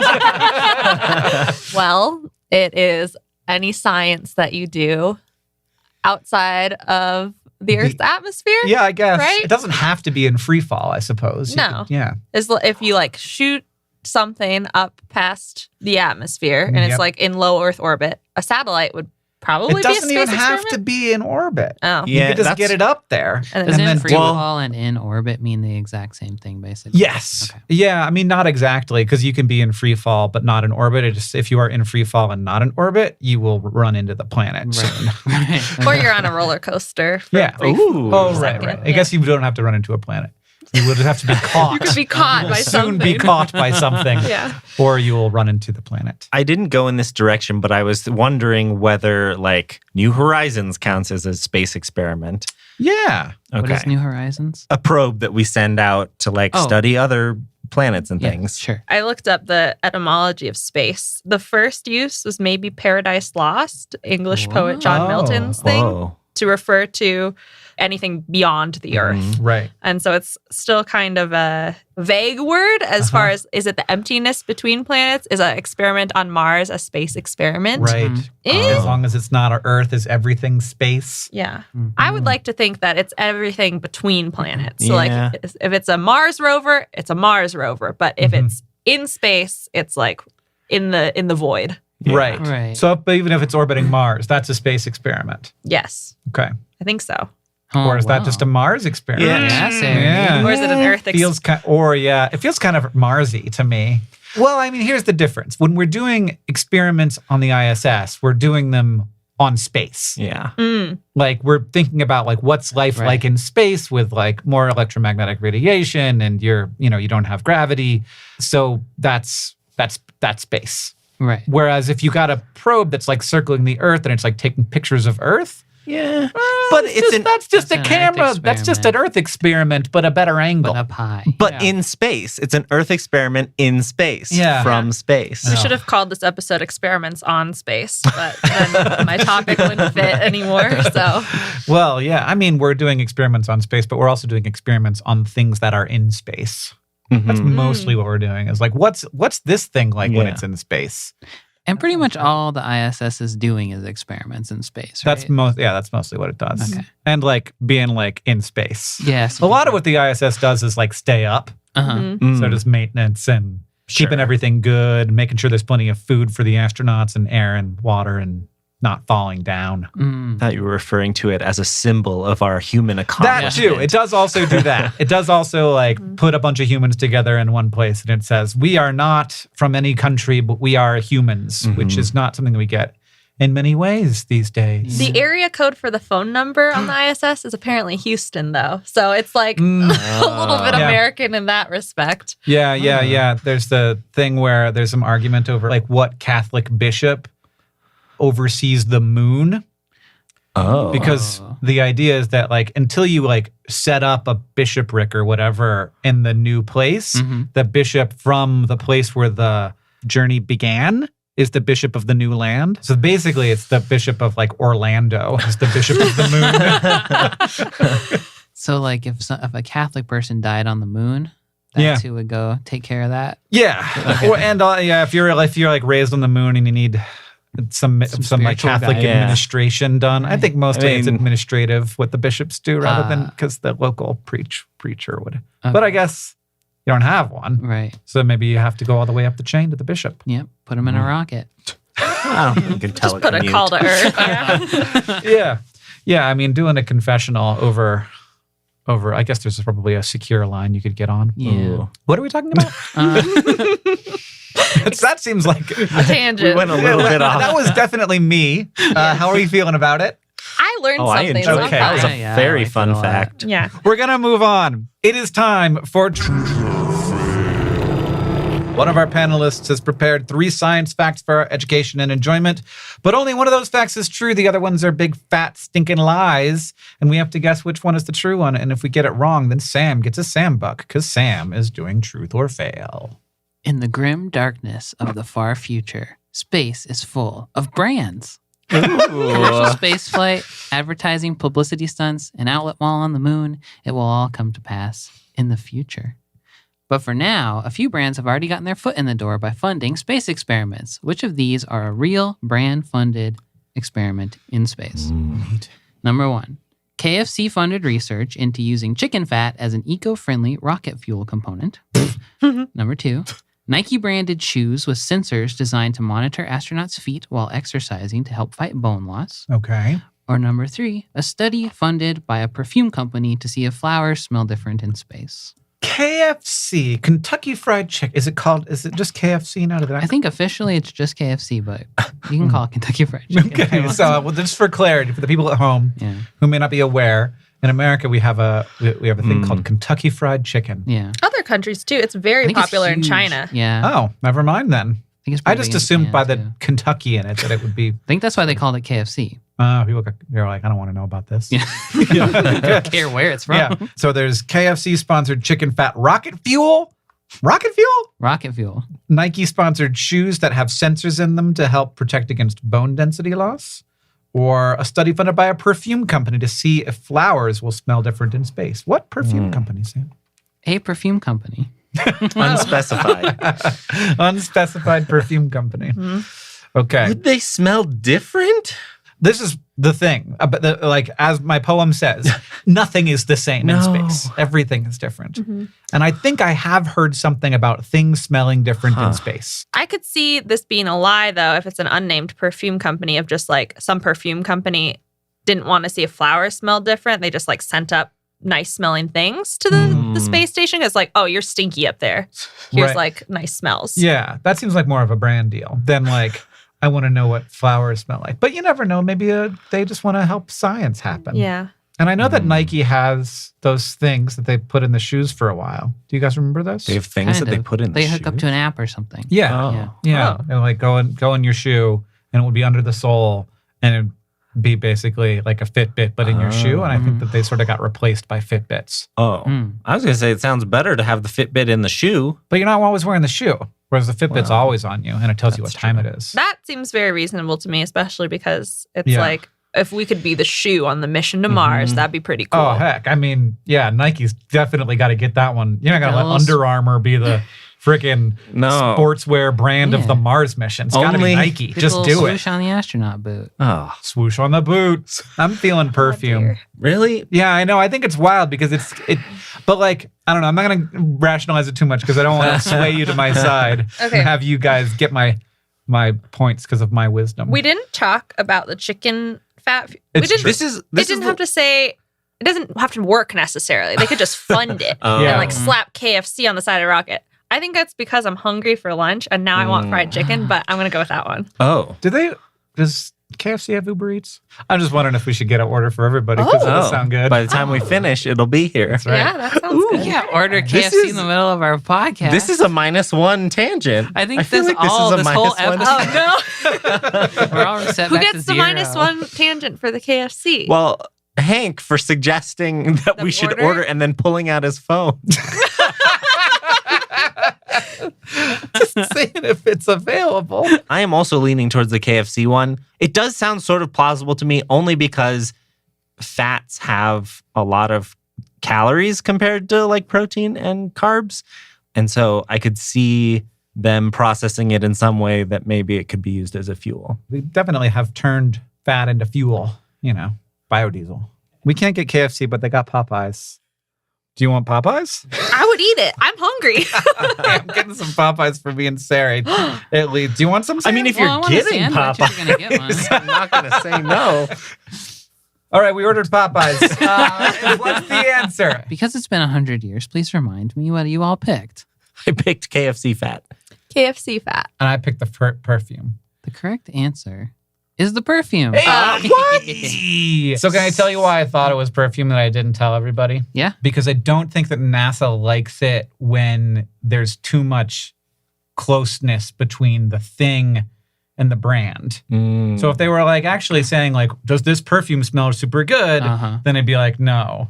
But if it's like, we just want to know how people smell in space. And then the perfume company can put out a press release that's like, we funded this scent study. Whereas these other ones seem too close. Okay. And NASA wouldn't like it. That was my mistake. Couldn't Yeah. trick Hank. So in 1998, International Fragrance and Flavors, that's the name of the company. Nice. Boring. I like it. Yeah, it's kind of old-fashioned-y, huh? Very Yeah, 50s That's a name. great conglomerate name. Yeah. Yeah, it's a fragrance conglomerate, and they worked with NASA's Commercial Space Product Development Program, which is a whole thing, a wing of NASA devoted to that product Making development stuff. in space. They sent a rosebud to the ISS in a plant growth chamber.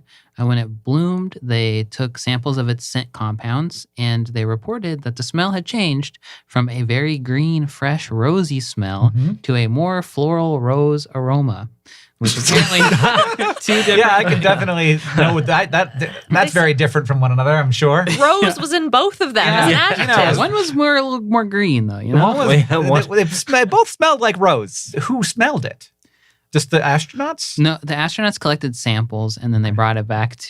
To like the it was up there experts for who 10 smell for a living. days, I think, or something like Yeah. that. And then the experts who smell for a living were like, Mhm. different. Notes of green. They think this happens because in the rose, the compounds were mixing in different ways because it was just in no gravity. So things were just mixing together differently, I guess, or Huh. sitting in one part of the flower longer than they would have or less Sure. time than they would have. The fragrance was deemed to be more pleasing than the regular boring old earth rose fragrance. And they started to the company started to mass produce and sell the space rose smell.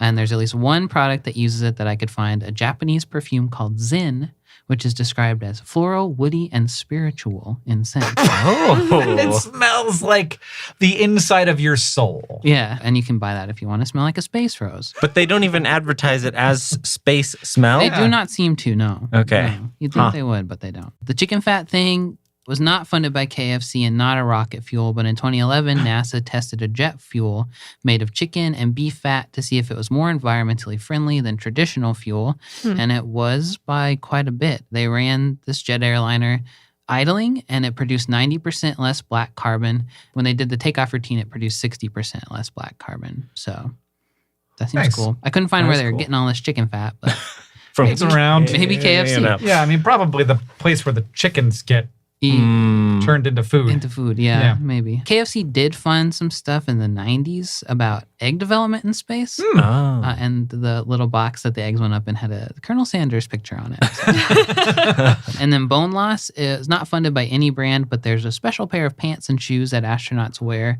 to determine if they are basically getting enough exercise of their legs. So there's different exercise machines they can use up there to try to keep their bone density up, because it's a big thing in space that your extremities bone density will go down because you're not using them enough. And so this one experiment was in 2002 through 2006, and it was called the Foot-Ground Reaction Forces During Spaceflight, or as NASA shortens it to, FOOT, which is not how those things work at all, but that's what they call it. And this particular one determined that it was not even close. They were not getting even close to the right amount of exercise. So then they went back to the drawing board and made up harder exercises for them to do in space. Oh, God, so hard to be an astronaut. It's one thing to like exercise and know you're not really doing enough. It's another to have like hundreds of people examining how much you're exercising and then telling you you're not doing enough. Yeah, and that your bones are now bad. Right, soft and spongy. I think if all I had to do was science and exercise, though, That would be okay? that would be okay. I think I would exercise more if I didn't have to deal with like all the other things that come with living on Earth. Right, Like, laundry. Cooking. Yeah. I bet they have to do laundry in space. No, though. they like eject it out. They just like don't wash their clothes. They just put it into a pod and send it back down to Earth. I think so, or like get it destroyed. So They like just incinerate it right there in space. not in space, but like in something that will get destroyed in the atmosphere instead of like Weird. getting it safely back. So they just go up with like enough shirts and pants and stuff to last them for as long as they need? I didn't look into this enough, but That's kind of what I do when I go on trips to Europe. I just take what I need and then buy new stuff as it goes along. Oh, Just really? bring all my old underwear and then buy new, nice European underwear. Do you leave the old underwear? Yeah, I mean, I don't like leave it for someone to find. But yeah, I leave it in the trash. Hank's really into geocaching with his own underwear. All right, we're going to take a short break, and then it'll be time for the Fact Off.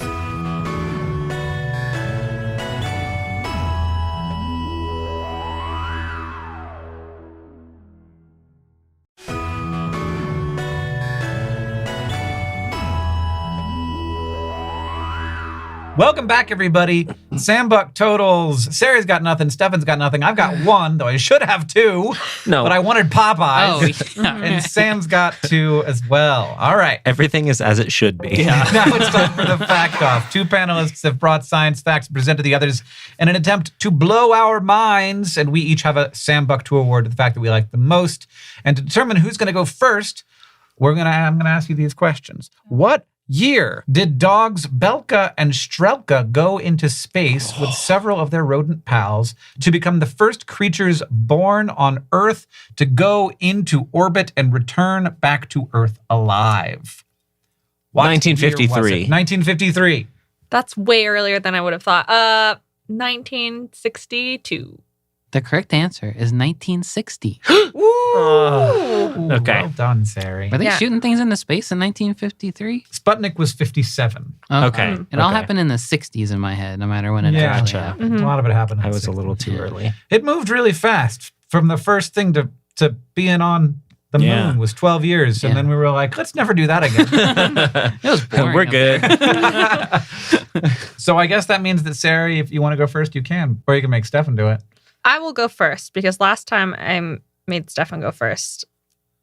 That's He very won. thoughtful. And then I won. So, you know the thing that happens when you're driving behind a semi-truck to save fuel? It's called tailgating or drafting because the truck pushes air particles out of the way to reduce the air resistance of your car as you're driving forward. Scientists in the 90s, during a few space shuttle missions, wanted to do this experiment in space to see if they could create an ultra vacuum in low Earth orbit that's 1,000 to 10,000 times better than the best vacuum chambers on Earth. So the device they used to do this is called the Wake Shield Facility, which is basically a 4-meter in diameter disc that they launched with a robotic arm. They let it go behind the shuttle, and it would hover around 75 kilometers behind the shuttle. And I think it just followed in the shuttle's wake. It was described as a free-flying platform, and I couldn't find anything to say that it had its own fuel or anything on it. So basically, the shield would fly in the wake of the shuttle, and then in the wake of the shield, it would push away any other lingering particles that could be in space.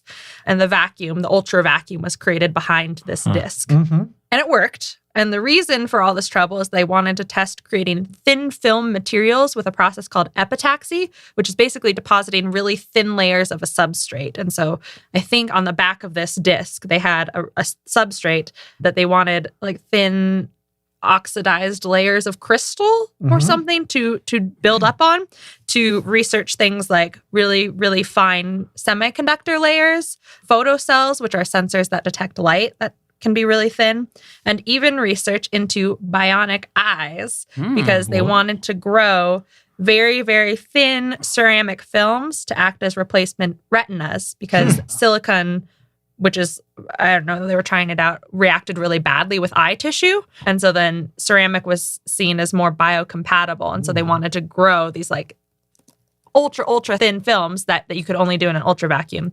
The last news that I heard about the bionic eyes, because that was the coolest part, was in 2002. So I don't know if anyone's still doing it or if it just because the films worked. They learned about vacuums here and this experiment worked 2 of the 3 times that they put it into space.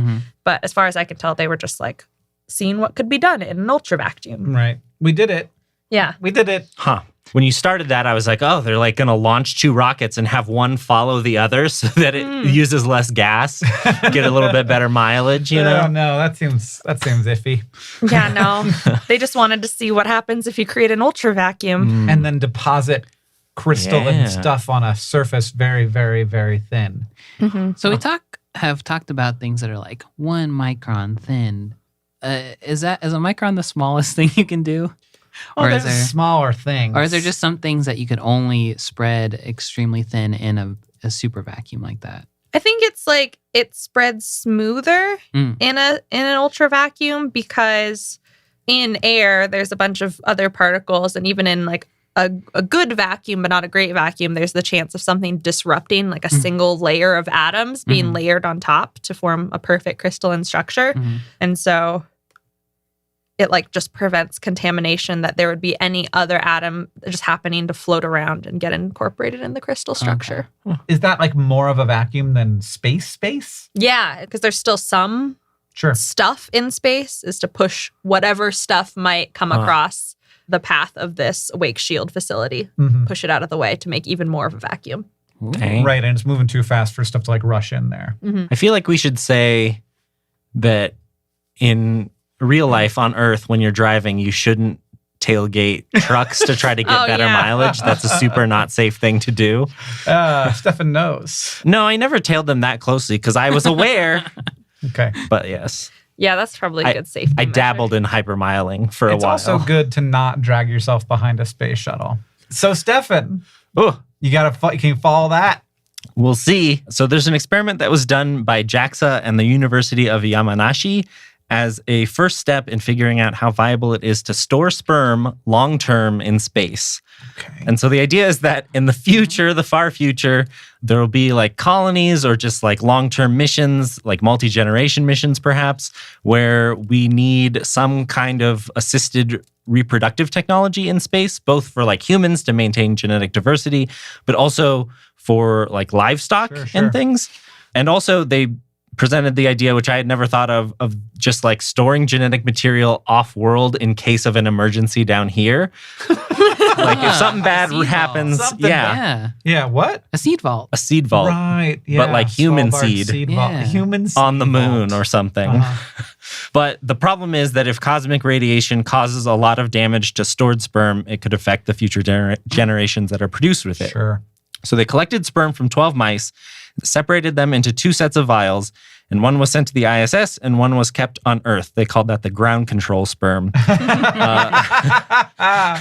And in both sets, the sperm were freeze-dried and went through the same temperature changes at the same times for the same durations. And one of the things they pointed out is that in other studies on like reproduction in space, the genetic material is not frozen, and so it's actively metabolizing, which means that DNA repair is happening. And so you might not see exactly how much damage is taking place because the cells are actively repairing themselves. Right. But if you're storing sperm long term, they are going to be frozen, and so after you thaw them out, they have to be able to repair any accumulated damage. Right. And so that's kind of what they're testing here. The freeze drying part of this is also super weird to me because it like freeze drying sperm kills them. But if I understood this whole thing correctly, like once you can still rehydrate them and inject them into fresh like oocytes, and then the fresh alive cells will repair the DNA of the sperm and then get fertilized. So and the then oocytes will repair the sperm DNA? I think that is what it is saying happens. Weird. So they left these vials in a freezer on the ISS for 9 months and then brought them back and like did a bunch of testing. And there was no difference in the appearance of the sperm, but the space sperm did have slightly more damage. But when they injected all the spermies into the oocytes, both groups... Don't say that.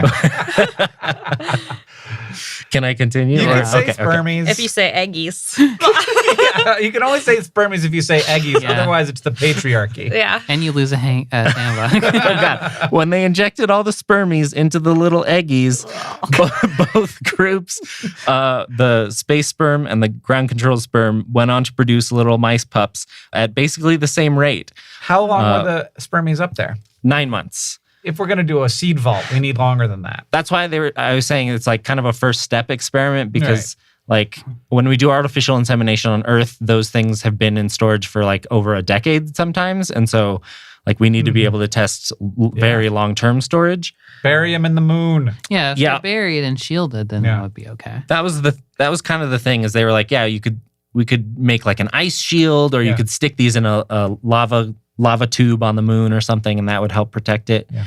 But so far, based on these results, it seems like it is possible to recover from whatever damage is happening in 9 months of being freeze-dried in space. All right, so do we go with Ceri's wake shield facility to create a super vacuum in space, or Stefan's holding on to freeze-dried sperm for 9 months in the ISS to see if mouse pups can happen from space sperm? Sam, are you ready to go? I'm ready. 3, 2, 1, Ceri. Ooh, interesting. What's the difference? I like Ceri's because I like the idea that space is not enough of a vacuum. And we had to be like, let's spend a lot of money to make space extra vacuumy. I like Stefan's because he said spermies. I was pretending. All right, everybody, it's time for Ask the Science Couch. We've got a listener question for our couch of finely honed scientific minds. This one is from @ScaredHippie and @Clubja. What could happen if someone got pregnant in space? It seems bad. It does. It seems like it's one of the most delicate moments of human life. And as stated twice already in this episode, everything is different in space. Is anybody interested in actually learning more about human baby, like embryonic development and like birth in space? So NASA is, and also a startup in the Netherlands. So not I'm KFC. Excited about that. Yeah, not KFC, not Nike. So to follow up to Stefan's study, so they did the mouse sperm in 2017. Is that what you said? Yeah. In 2018, apparently NASA sent a bunch of human and bull sperm to the ISS. It's called Mission Micro 11. They wanted to test whether if they're sent to space and back, to see if the mobility of the sperm changes. And I don't think they're actually using eggs, which makes it like ethically more sound, but they're just seeing like, does it wiggle enough? Right. And in what way? And I don't So is that the main concern why there hasn't been a lot of like putting male and female mice in the same cage and seeing what happens, because they're just like sort of ethically concerned about the results of that? You know, partially because it's iffy. If we don't have a reason why we're doing this, then it seems like a lot to put a potential baby mouse through. And secondarily, like, might just be bad PR. Yeah, I think it's like we don't know what the radiation will do, even though that's like an interesting question from a biological standpoint, and better to experiment with mice or like a test organism.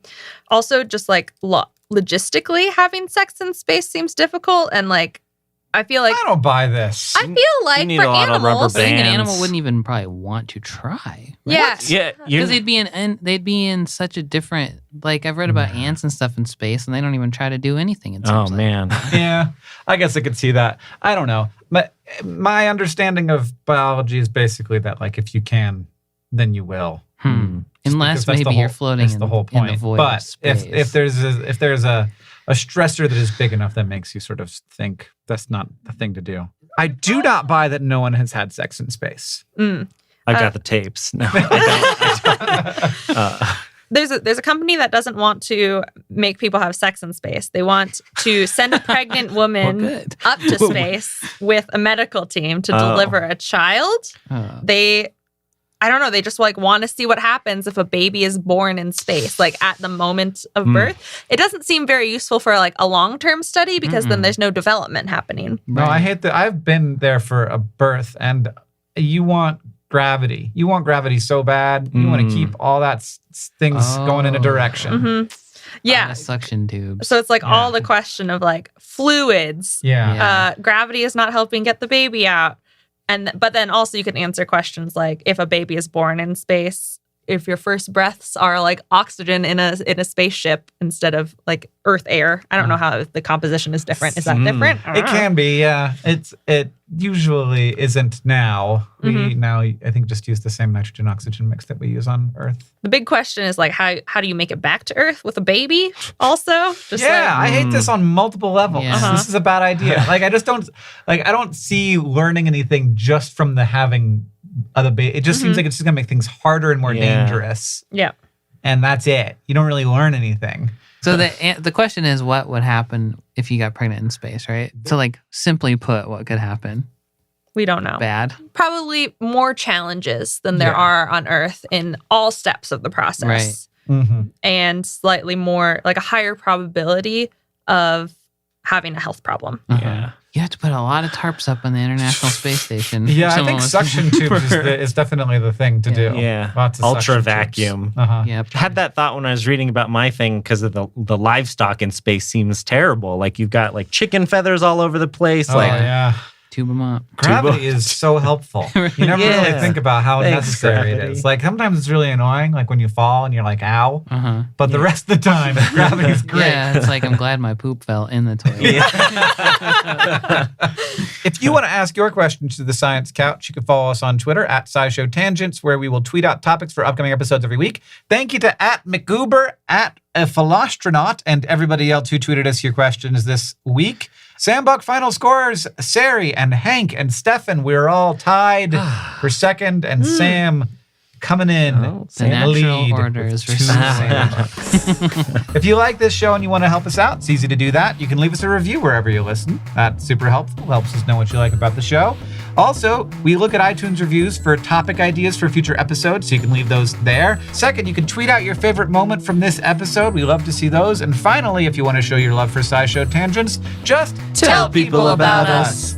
Thank you for joining us. I've been Hank Green. I've been Sari Riley. I've been Stefan Chin. And I've been Sam Schultz. SciShow Tangents is a co-production of Complexly and the wonderful team at WNYC Studios. It was created by all of us and produced by Caitlin Hoffmeister and Sam Schultz, who also edits a lot of these episodes along with Hiroka Matsushima. Our editorial assistant is Deboki Chakravarti. Our sound design is by Joseph Tuna Medish. Our social media organizer is Victoria Bongiorno. This week, but not in the future. We're sad to see Victoria moving on. And also, we couldn't make any of this without our patrons on Patreon. Thank you. And remember, the mind is not a vessel to be filled, but a fire to be lighted.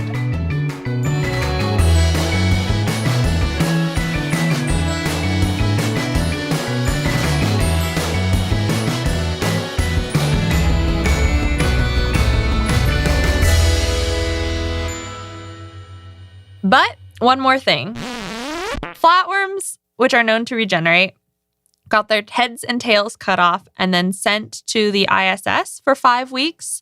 And because they don't have an anus, I'm counting the tail as the butt. And one of those that got sent to the station and came back grew a head instead of a butt. So it had 2 heads. And when they cut off its 2 heads, it grew 2 more heads. Usually very rare event. But then because of space radiation, this lost its butt forever. What? Lost its butt So forever. sad. What a sad tale. That's it. Is the Popeyes here yet? It is.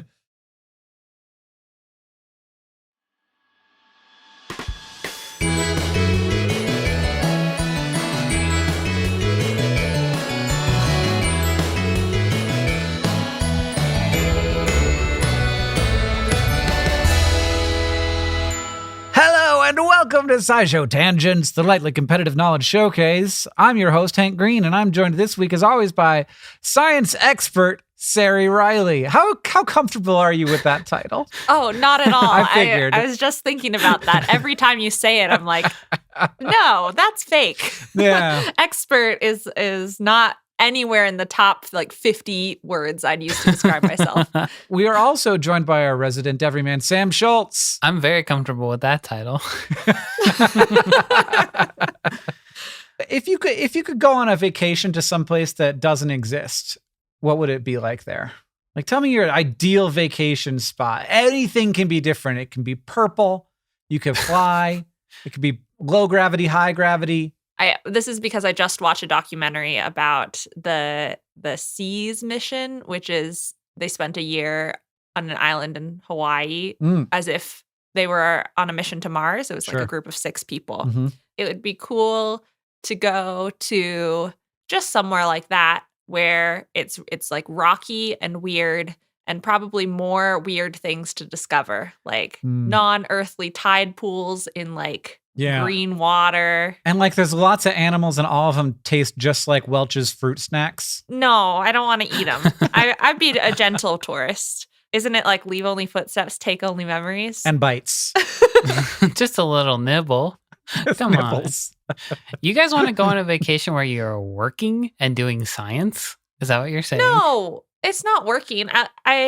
If I have to think hard about it, then it's working. But if I can just look at it and go, oh, I'm Ooh. learning, then that's fun learning Yeah. instead of work learning. I just go to Disneyland or something.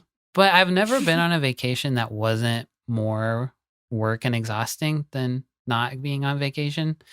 So I'd like to just go somewhere also where I could sit in a chair and everybody would leave me alone. Yeah, vacation is definitely work. And in fact, I am almost certain that the majority of the enjoyment I get out of a vacation is thinking about it beforehand. Uh-huh. I don't know who you are. I love vacation. I love not doing anything. Well, it's just that I never not do anything. I always end up doing stuff. I'm like, oh, I'm in this place. I need to do the things. You got to figure out where to sleep, Yeah. what to do. I hate figuring out what to do. I just wander. I just pick a direction and walk and then figure out something to do. And then I'm like, I'm so satisfied with this vacation. Well, my goal is to someday go visit some other planet. That sounds very stressful and hard, Mhm. and also impossible.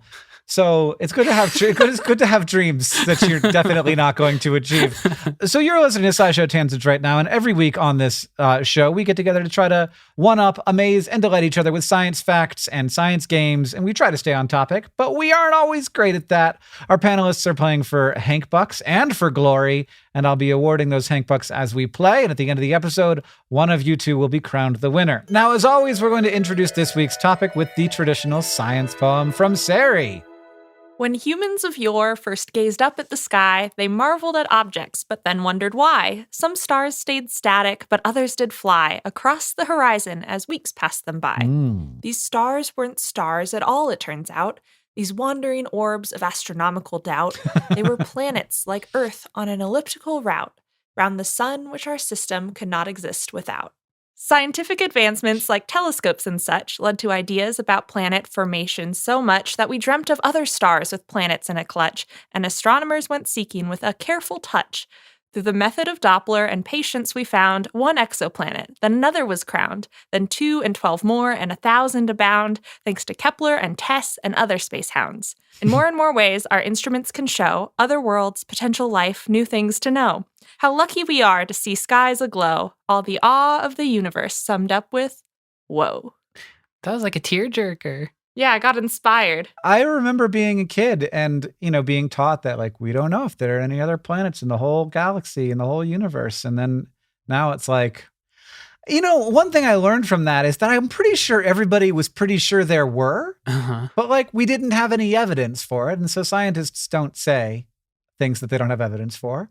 And after all, there are a lot of freaking stars, so it'd be really unusual if there were not planets. But I remember very specifically being told, like, we don't know if there are other planets out there. And now it's just like that, the idea that during my life, for a pretty big hunk of it, we just had no idea that there were planets outside our solar system. And now it is like knowledge as true as knowledge gets. It's really cool. So our topic for the day is exoplanets. That's a pretty easy thing to define. Planet is hard to define, but once you've defined planet, then exoplanet gets easy. Yeah, yes. Once you have a list of things that make up a planet, then exoplanet is just a planet that orbits around another star that is not our sun. Very easy to distinguish them from other kinds of planets because there are like rogue planets that don't have a star. Oh, yeah. Those aren't exoplanets. They specifically have to be orbiting a star that is not our sun for it to fall under that I label. didn't know that. I would have assumed that rogue planets would count as exoplanets because they are, after all, exo. And planets. They are, they are, in fact, both exo and planet, but they are also rogue, which trumps both of those. Ah, okay. Where does the word planet come from? I think it comes from, it comes from wandering stars. So from a word of uncertain etymology, planisthai, Planasthai. And so like my poem, that's how I got inspired. I looked up the etymology first and I was like, old humans were just staring up at the sky and they were like, some of the stars, they wander and didn't know what to call them. And so they were like wandering stars. And then we were like, a planet is a different thing, actually. I mean, I imagine the exact same thing would happen on any planet where there was somebody looking up at the sky being like, look at those special stars that are just like, I don't care. I don't care about the rest of y'all. I'll be in a different place every night. Yeah, very slowly. So not so much like, but more like, I mean, time passed faster back then. It does seem like there should be a way to define what a planet is because it seems pretty clear that like Jupiter and Earth are different from like an asteroid. But turns out there's a bit of a sliding scale where it's like, well, what is Ceres? It's in the asteroid belt. It's really big. It's spherical, but it's not really a planet. And we knew about it for a long time. We never called it a planet. And then if you say that, then like, okay, well, what about Pluto then? And it's like, it's a slippery slope because if Pluto's a planet, then we're going to have to start thinking there might be tons of them. What was our problem with Pluto? It was too small? They decided like, what's a definition that's going to work for us and where there will be a clear line that we can draw. And that has to be a sphere and it has to have sort of cleaned up the area around its orbit. So it's not like sharing its orbit with a bunch of other things. So it's big enough that it's collected all of the rocks for the most part in its orbit. And Pluto very much hasn't done that. It's got a lot of other stuff around it. I'm not sure about Pluto, but definitions of planets also have to do with mass. And that's where, like, when the International Astronomical Union defines these things, they put equations in their definition bullet points. Because, like, for example, the working definition of an exoplanet includes, I'm reading this from their website, objects with true masses below the limiting mass for thermonuclear fusion of deuterium. That orbit stars, brown dwarfs or stellar remnants that have a mass ratio with the central object below the L4/L5 instability equation are planets, no matter how they are formed. Right. I always forget. In our solar system, we don't have to worry about this because we don't have any brown dwarfs or it's not like a binary star system. We don't have to worry. But most star systems have more than one star. So that matters to them, but it does not matter to us. So. Yeah. So you get more complicated the more objects you try to fit under the same definition. You have to really, really draw those boundaries carefully to be like, this size of thing is planet. Everything Right. else, something else. With all that being said, I think it is now time for us to start our first game because we have been going on for a while. And I would like to introduce you to our game for the week, Exoplanet or Earth, socially distanced vacation destinations. We've all been cooped up. We've been scrolling through Airbnb listings, and we've been writing little stories in our heads about our preferred vacations in a cozy cabin on the other side of the world. But one day, we will be free to plan vacations and trips again. And when that time comes, wouldn't it be nice to go on a trip to an exoplanet? It may sound unlikely with the uninhabitable conditions and distant travel, but if we could travel to those planets, we could see all sorts of amazing things. And the following are descriptions to tell you what to expect on your potential exoplanet visit, some of which are exoplanets and some of which are just very weird places here on planet Earth. It's up to you to decide. Exoplanet or Earth, are you ready? Uh-huh. So I'm going to give you 4 destinations. You both get to each vote on whether you think it's planet Earth or planet Exo. Vacation destination number 1. Are you finding yourself at odds with your travel partners? Maybe even yourself over whether you want to visit somewhere hot or cold? Never fear, the days of having to choose are long behind us. This destination pulls a double duty. For those of you who want extreme cold, there's plenty of that to test even your toughest parkas. And for those of you who want a little bit of warmth out of your vacation, or just a little sit by the fire after a long, cold, nice hike, take a nice, relaxing nap next to our lava lake. There's got to be lava lakes on Earth. Sounds like Greenland or something to me. This is interesting because I think this is one situation where my knowledge of Earth will mess me up. There's like a sulfurous volcano, but that's somewhere tropical, I think. It's like a lake, but it's very caustic. I think there's a lava lake in, I want to say Antarctica, but I'm not positive. There aren't just lava lakes Maybe not. everywhere? That seems like something that would be No. everywhere. Okay. I'm going to say Antarctica then, which is on Earth. I might have misled you. I'm going to guess exoplanet, Sam, because I don't trust myself. Oh, man. It's on Ross Island in Antarctica. Sari not only knew it, but knew it exactly and still got it wrong. I feel terrible. It's Mount Erebus. Mount Erebus in Antarctica, and it is very, very cold there, as you might expect, because not only is it in Antarctica, but it's also a mountain, so it's high up in the atmosphere, and it has a lava lake at it. Freaking heck. I need to stop. This is my problem throughout my entire 16 years of school, too. If I thought more than like 10 seconds about a question, I was going to get it wrong and overthink it. I just need to say the first thing that comes out of my mouth. That's what I always do. That works for me. Or just say the first thing that comes out of Sari's mouth. Yeah. That works even better.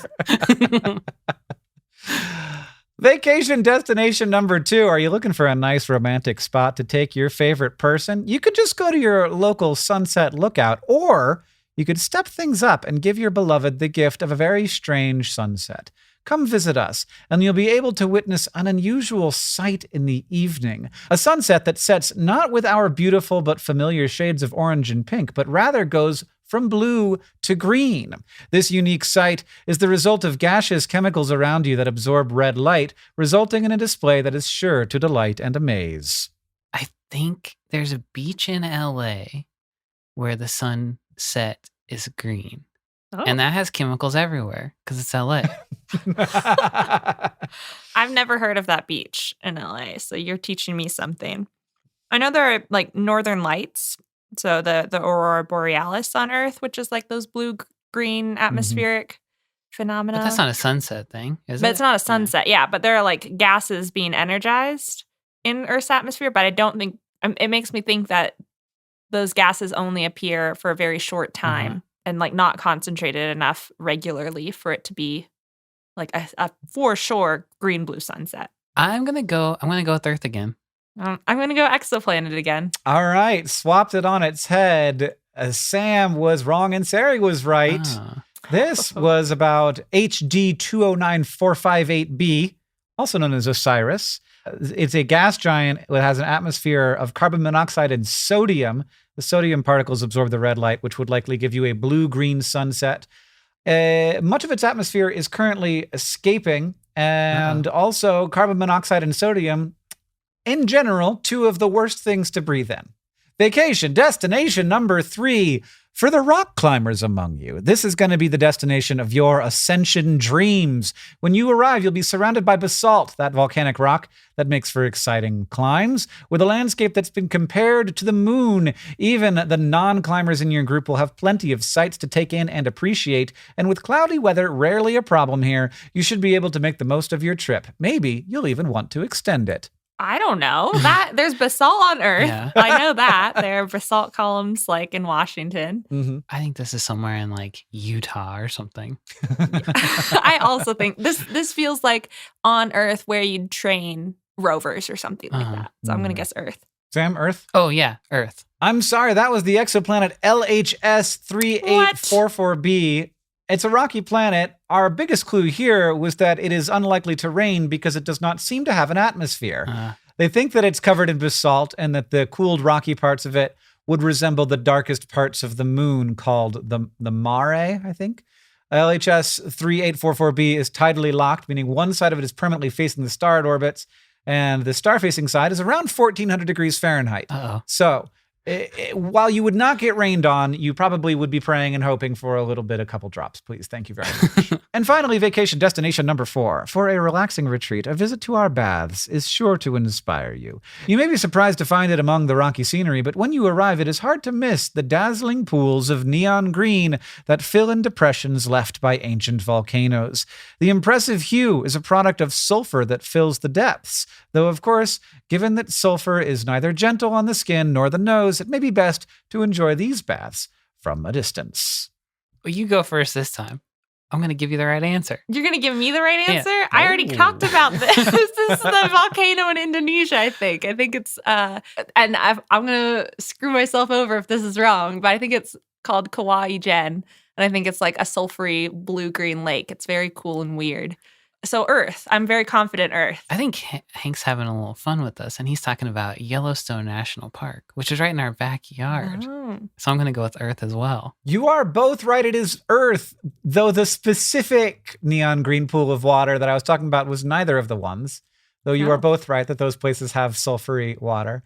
But the Devil's Bath in New Zealand, Waiotapu, it looks like the Simpsons green radioactive color. It is amazing. Oh, this is super green. Yeah. It looks like Surge. Oh God! This is where they poured it all when that soft when drink they went ran out. defunct. No one wanted Surge anymore, so they just took it to New Zealand. So that means that you tied it up here. You both each got 2 points. Next up, we're going to take a short break. Then it'll be time for the Fact Off.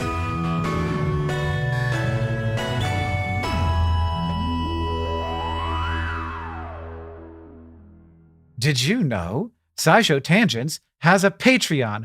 Help us. Head on over to patreon.com/SciShowTangents to learn more about how you can help support the show and get great rewards. We got stuff for you. We got bonus episodes. There's access to a Tangents patron-only Discord. Sam, what Patreon perk are you most excited about? Well, I gotta say, it's pretty hard to beat a bonus episode, but I worked all day today on the Tangents newsletter, which I think is turning out really fun. It's going to have pictures, it's going to have art, it's going to have bonus science couch questions, going to have bonus butt facts, it's going to have whatever I want to put in it because it's all mine. Ha ha ha. But the thing that really makes me radiate with true joy is that once we reach 500 subscribers, we have a goal where we will record an audio commentary for Cars 2 and Time Travel Mater so we can figure out once and for all if and how cars drink water. And I want to do it so bad. I didn't know about this idea. I mean, I've not seen this. I've still not seen it. Fresh for you, fresh for me. I never seen it either. I'm not a baby. I never seen Cars. Figure out how cars After drink you water. asked me if I would watch Cars 2 for the Patreon, I was like, now I can never see it in my normal No, life. we can't. We can't watch Yeah. it. Or All Time right. Travel Mater. If you want to join the SciShow Tangents Patreon community, get lots of good perks and help us reach this very lofty and important goal, check out patreon.com/SciShow Tangents. Or just search SciShow Tangents Patreon on Google.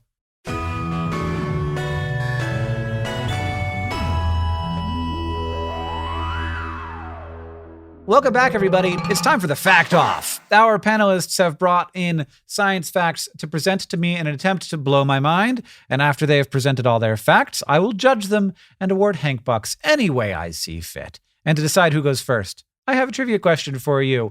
The Milky Way galaxy is thought to have trillions of planets. To date, we've confirmed over 4,000, and we have another 5,000 plus candidates waiting to be confirmed. Out of trillions, that doesn't seem like much, but we haven't been able to seriously search for very long. The first exoplanets discovered and confirmed were 2 rocky planets orbiting a pulsar in the Virgo constellation. They were found in January of what year? Okay. How old's Hank? So it can't be older than that. How old is Hank, Sam? You got to be 40, right? 40, I think. 40 is the correct answer. Was the 80s 40 years ago? Yeah, 81. Okay. Right. Now we're getting somewhere. I will say 1985. I'm going to say 1992. Because that is the correct answer, Oh, and you knew you that. and knew, I'm pretty didn't sure you? that you just knew that. Yeah, I did. You snake. You made it look like you didn't know, but I knew you knew. did. You did the math on your fingers with me. She knew the whole It time. was a bonding experience, No, Sam. it was We gotta ultimate- bring the listeners along with our It was learning an journey. ultimate betrayal. That's what it was. That's science expert Sari Riley right there. Coming in for the kill. I'll go first. Oh. So Sam has time to recollect himself. In October 2017, there were a bunch of spacey articles with titles like Hubble observes exoplanet that snows sunscreen about the exoplanet Kepler 13ab. And I guess I'm going to, actually, NASA and Popular Mechanics and the Eureka Alert press release because it's not that chemically simple. It's a much weirder story. So Kepler 13ab is called a hot Jupiter because it's a gas giant exoplanet, and it's actually one of the hottest known exoplanets, partially because it orbits so close to its parent star. And it's tidally locked, so there's one light side and one dark side, and this will be important. Astronomers think there's a compound in the atmosphere of hot Jupiters called titanium-2 oxide, or TiO, which is one atom of titanium bonded to one atom of oxygen. As a gas, it absorbs light from the star and radiates it as heat, making the atmosphere warm and toasty. And Kepler 13ab is quite weird because strong winds push this titanium oxide gas around, and on the dark side, it condenses into clouds and crystal flakes like titanium oxide snow instead of water snow. And then, the exceptionally strong surface gravity of the exoplanet makes the snow fall towards the surface. And because of this titanium oxide snow falling, there's less gas absorbing light and radiating heat in the upper atmosphere, so it's cooler in higher altitudes, which is the opposite from other exoplanets like this. And this is what the 2017 paper was studying, a weird atmospheric pattern. Now, titanium-2 oxide sounds a whole lot like the chemical titanium-4 oxide, also called titanium dioxide, or TiO2, which is one atom of titanium bonded to 2 atoms of oxygen.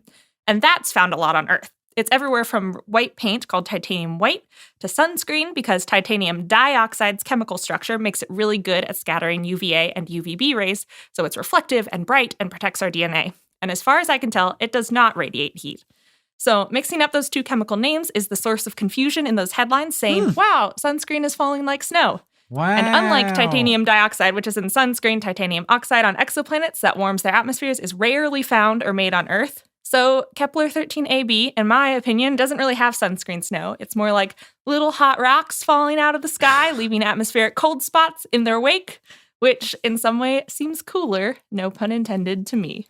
Could we do this, and would it be useful to us? There is a hypothesized experiment saying we should shoot titanium dioxide nanoparticles into Earth's atmosphere to counteract global warming and the Oh. greenhouse effect. Why not? I mean, is there that much titanium dioxide around? There's a lot of it naturally. Huh. Because I usually, like, you hear titanium and you're like, titanium, that's expensive. Mhm. Yeah, but titanium dioxide, it's in like everything. It's like a food additive, it's in paint, it's in whatever else I said, sunscreen.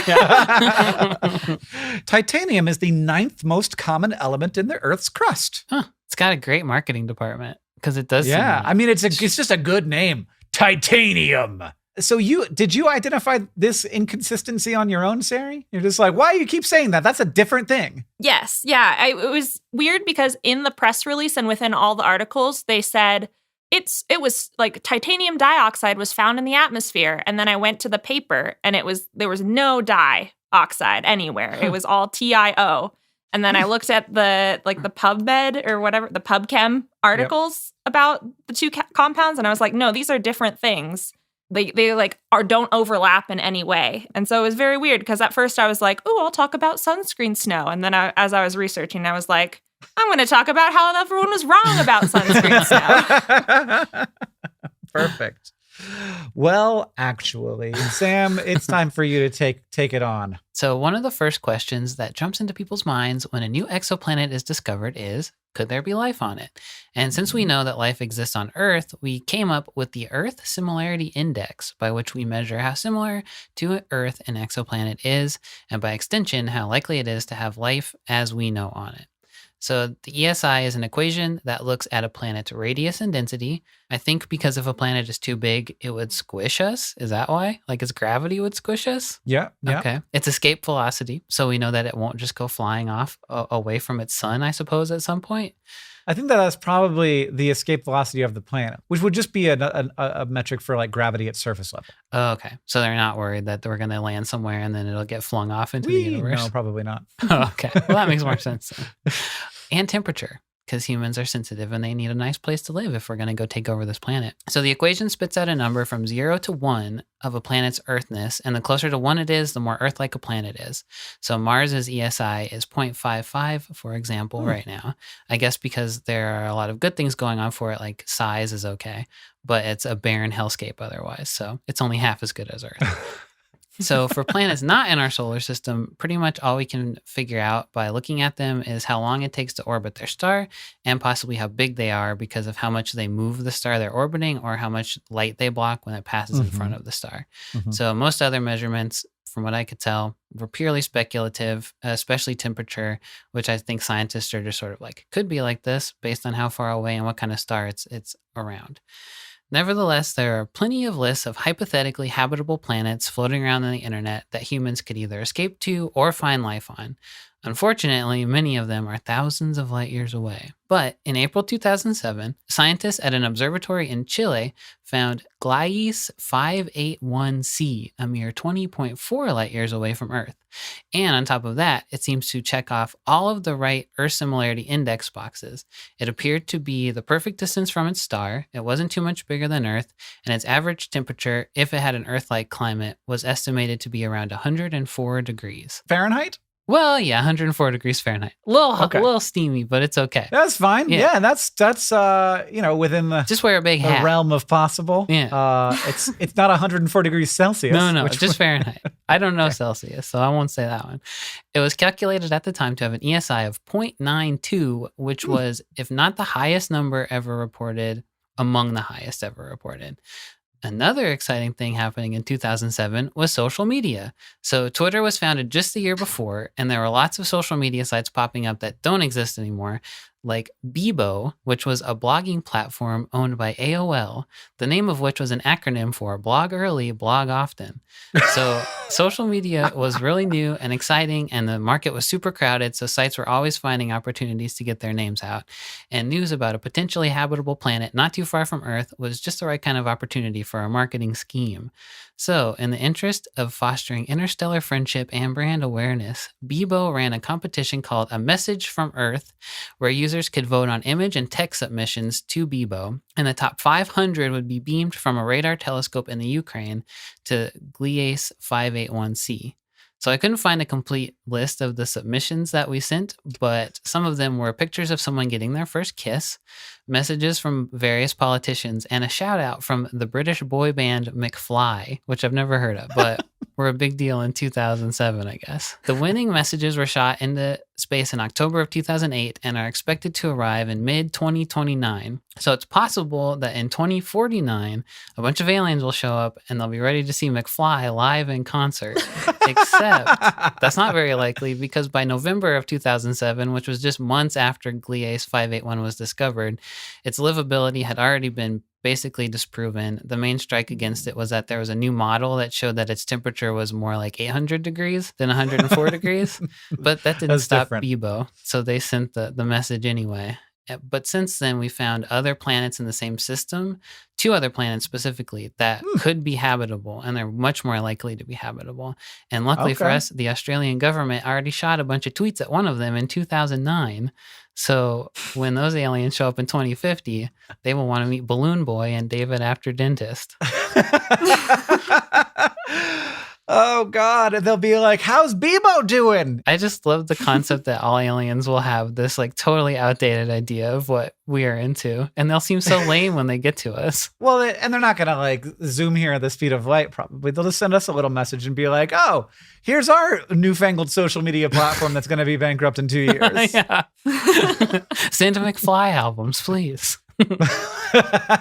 We love it. If we got a song, just one song from another solar system, That would kick ass. it'd be such a banger. God, I hope it would be good. What if it sucked? What if we got the one song that sucked and then we went to that planet and we were like, this song kicks ass. And they were like, that song? Come on. That's how it would go down. Oh, man, that's cool. And it's the German is Gliese. I don't know Oh, gosh. how we say it. I'll go And back through and It's it'll named be after like a German guy. Gliese. I'll just put that in every time. Gosh, I was so ready to give Sari the points, but then weird marketing got involved. I'm still gonna. That's still a Sari point. Oh, I'm gonna what? give 5 points to Sam and 6 points to Sari. Aw. Yes. So that means Sari is coming out on top with 8 points to Sam's 7, and it's time to ask the science couch. We've got a listener question for our couch, virtual couch of finely honed scientific minds. It's from at EmilyJanet6 and at Andrew Tops. They ask, how do people create those artist renderings of what we think exoplanets look like? What information are those things based on? So Sam went over a little bit of it. Like, if it's rocky, its density. You can figure out its density. You can figure out how big it is. You can figure out some things about its atmosphere, depending on how you're detecting it. And like, you're going to make guesses at how hot or cold it is. And so with that information, you can know a little bit about what the surface looks like. Do you get atmosphere stuff by looking at how the light is going through Yes. the atmosphere of it, if there is one? Yeah, so if it Okay. passes like in front of a star, that's how we detect a lot of exoplanets. Mhm. Like, they pass in front of their star and the brightness from the star dips. But you can see dips not just in overall brightness, but in different wavelengths. And based on the dips in those wavelengths, you can be like, it's not just blocking light.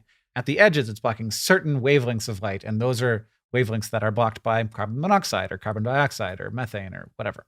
And then you can link those pieces of information together to find other things. So, like, if you know what's in the atmosphere and you know what temperatures on the surface, you can guess whether that's going to be in gaseous phase or liquid phase or solid phase, kind of like I was describing with like the titanium oxide snow. It was like the dark side is cold enough that it will condense. And so you hypothesize what the weather is like based on what you know about weather on planets and moons and other things that we can observe.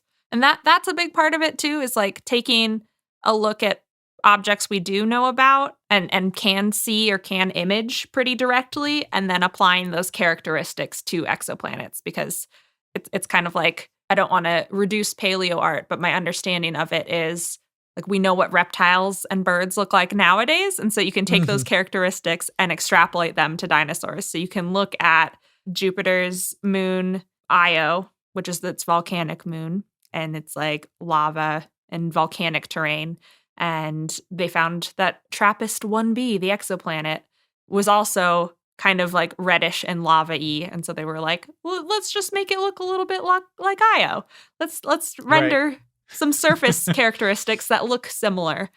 What's interesting is it seems to be like this is two guys' niche in science and art, which is quite fun. There's a visualization scientist named Robert Hurt and a producer named Tim Pyle, who has a background in Hollywood special effects. And they've been working together for at least 12 years now. And so like have been putting their skills together, I guess, like with 1992 being the first exoplanet. As we're finding more systems, they're like the go-to guys to help draw them. Mm-hmm. And then they kind of bounce off each other of like using visualization software and then checking scientific knowledge. What is interesting, I read a few articles that interviewed them about various things, like the TRAPPIST system or a Kepler planet, Kepler 186f, and they seem very concerned about making things seem less Earth-like. So they like learn that a planet may have liquid oceans and like land masses and things like that. And then they have a conversation of like, well, this is probably going to show up in a scientific article with like NASA found another Earth. And so they don't want to mislead people, and they like want to make it enticing but not too enticing. Like, that just looks like Earth. And so then they do it in a scientifically accurate way, but look at like the light spectrum or something and say, well, if there was vegetative life, it would be orange instead of green. So we're going to tint the land masses orange so that when people look at this, it's going to be like a weird proportion of land and water and kind of orangey. So people don't look at it and are like, why don't we just go there to Earth too? If you want to ask the Science Couch your questions, follow us on Twitter at SciShow Tangents, where we'll tweet out topics for upcoming episodes every week. Thank you to at SunGamer101 and at JimJamJames and everybody else who tweeted us your questions this episode. You can go to patreon.com/SciShow Tangents to learn more. That's right. We have a Patreon, patreon.com/SciShow Tangents. We would really love your support. We want to keep making this podcast. We also will make extra podcasts for our Patreon patrons. So if you like this show and you want to help us out, the biggest thing you can do is become a supporter of ours on Patreon. Of course, you can also tweet about your favorite moments from the episode. You can leave us a review wherever you listen. And also, of course, if you like SciShow Tangents, just tell people about us. Thank you for joining us. I've been Hank Green. I've been Sari Riley. And I've been Sam Schultz. SciShow Tangents is created by all of us and produced by Caitlin Hoffmeister and Sam Schultz, who also edits a lot of these episodes, along with Hiroka Matsushima. Our social media organizer is Paolo Garcia Prieto. Our editorial assistant is Devoki Chakravarti. Our sound design is by Joseph Tuna Medish, and we couldn't make any of this without our patrons on Patreon. Thank you, and remember, the mind is not a vessel to be filled, but a fire to be lighted.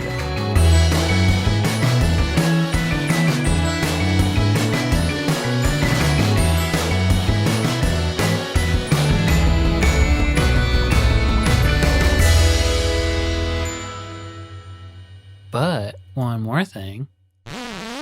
In 2016, NASA proposed a contest called the Space Poop Challenge, asking for proposals for an in-suit design that could collect human waste for up to 6 days in case like your spaceship explodes and you're just floating around out there. You don't have to hold in your poop.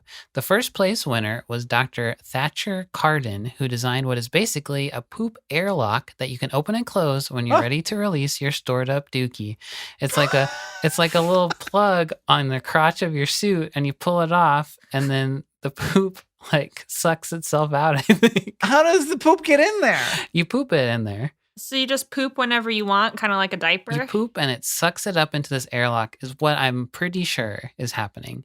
Then you open the airlock and then it sucks out into space from there. I just hold it in. Yeah, I mean, pooping in space seems like the ultimate nightmare. There's a lot of enthusiasm around space stuff right now, and there's just they're trying to build a space hotel, and I'm like, man, you guys are gonna have to deal with a lot of dookie. Yeah. I guess you got to have good vomit capturing devices as well. Oh yeah. The moment people get up there, it's not like these are astronauts. No. They're just rich people. They're gonna be pukers.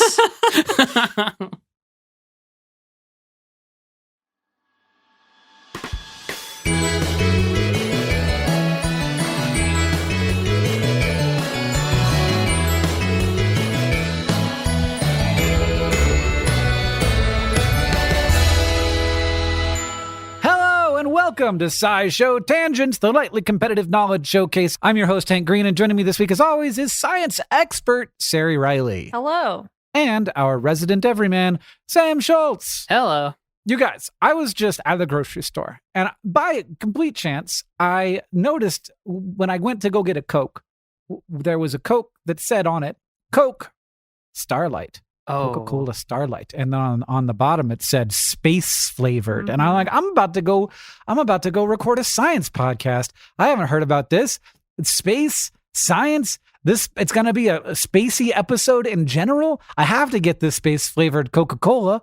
I tried to read the press release that Coca-Cola, of course, put out about this. And they said nothing about why it was space flavored. They were like, we worked very hard on this. No. We gave so much freedom to our creative flavor teams. They were able to work without constraints in a non-linear fashion to make whatever it was that this is. But at no point was it like, here's why it's space flavored. Like, space has these compounds that are aromatic and they smell like this, and so maybe if you concentrated space it would taste like this Coke. But I would like to know what you think this space Coke is going to taste like, and then I'm going to taste it. Oh. And you'll notice that it's like half drank already. you know but the I wasn't paying attention for the first 3 or 4 sips. I was just very thirsty. I was having a spicy chicken stick, and so there's no tasting happened. I drank it, but I didn't taste it yet. The problem is any flavor I can think of for space is gross. It's like dust, or it's metallic.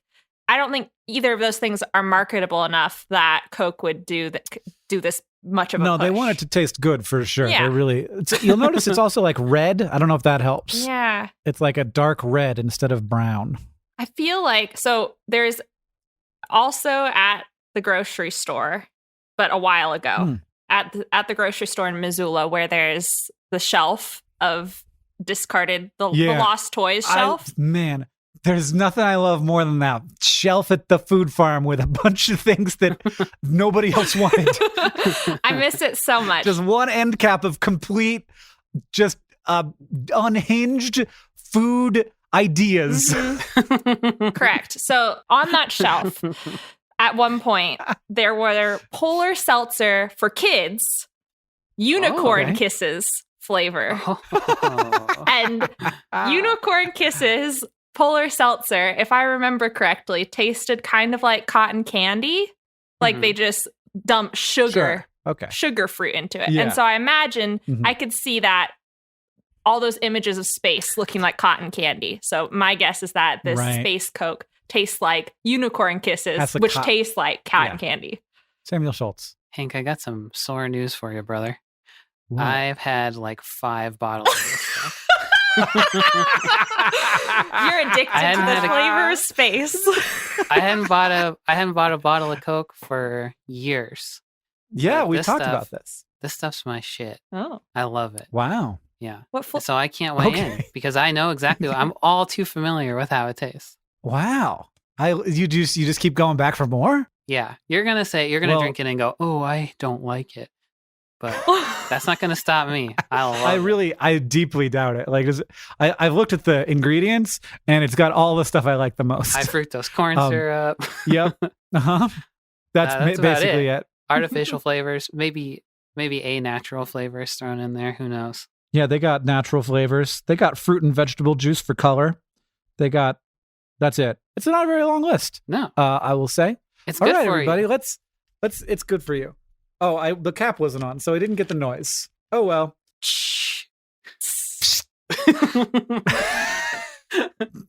Tuna mix all 3 of those together. It'll sound just like a Coke. It smells like cherry Coke. Is what it smells like to me, but not quite. A little less cherry Coke, but a little less. Oh yeah, that's delicious. It's certainly got a sweetness that is reminiscent of cotton candy. It's got a little bit of that caramelized flavor that is kind of cotton candy. I don't know what they do to cotton candy to make it cotton candy, but it's got like a caramel feel. Sarah wasn't too far off. There's a little bit of maybe a raspberry to it. Uh-huh. And it has kind of like almost like a mentholy finish, I would say. It does. Yeah, I hadn't noticed that until you said it. It's got a little bit of a cool. It's got a little bit of a physically cool. Like you have an ice cube in your mouth or something. Oh yeah, it's great. You're right. Mm. And you can That's just what imagine space is yourself like. floating in space in a nebula, but you're alive. You're not dead. You're just floating in stardust. And you're just breathing in and it tastes like that. Yeah. Coca-Cola, congratulations.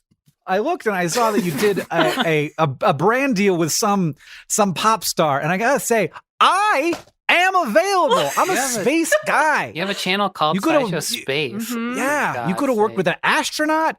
You could have worked with me. You could have worked with probably CGP Grey. I don't know. Kurzgesagt. All those people. Late. But congratulations to the people at Coca-Cola for making new and interesting things happen to people's mouths.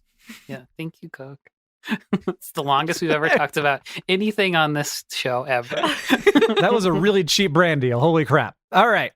Every week here on Tangents, we get together to try to one-up, amaze, and delight each other with science facts, while also trying to stay on topic. Our panelists are playing for glory and for Hank Bucks, which I will be awarding as we play. And at the end of the episode, one of them will be the winner. Now, as always, we introduce this week's topic with the traditional science poem. This week, it's from Sam. It was a pleasant day in primordial spring, though to the asteroid that didn't mean a thing. The mass extinction that ended dinosaurs' reign, from a cosmic perspective, was somewhat mundane. See, physics had forecast this fateful meeting in the earliest days of the millennia preceding. A star system formed just like many before, with the usual planets and a sun at the core. One planet exploded and asteroid belt forms. This is all very common, well within the norm. A rock's jostled loose, breaks gravity's hold, and its date with the planet Earth was foretold. And through trajectory, inertia, and a little bad luck, Earth had no choice except to be struck. To have its crust scarred, to lose most its inhabitants, that's just how it happens, not on purpose or accident. It was a pleasant day in primordial spring, though to the asteroid that didn't mean a thing. Sam, that was beautiful. I went into a fugue state. I feel like you worked really hard on that Yeah, one. that felt like librarian Sam or like Professor Sam came out and was like, hello, let me teach you about asteroids. You're so red right now, like you're embarrassed that your poem was I good. am embarrassed because you're both looking at me, as you always are. Yeah, I had this big shit-eating grin because it was just good. You used so many big words. I was like, wow, poetry. Yeah, Mm. there was a lot of things I didn't expect, but then one of my favorite things is when you're like, where's this gonna go? And then it's like, there. That was probably worked well. It's not like Sam when he sometimes is like, I'm gonna make this rhyme. Now, wait a It minute. doesn't. You could just say nice things to me for once in your life. I love all your poems, Sam. The topic of today's episode is asteroids, which are Sari.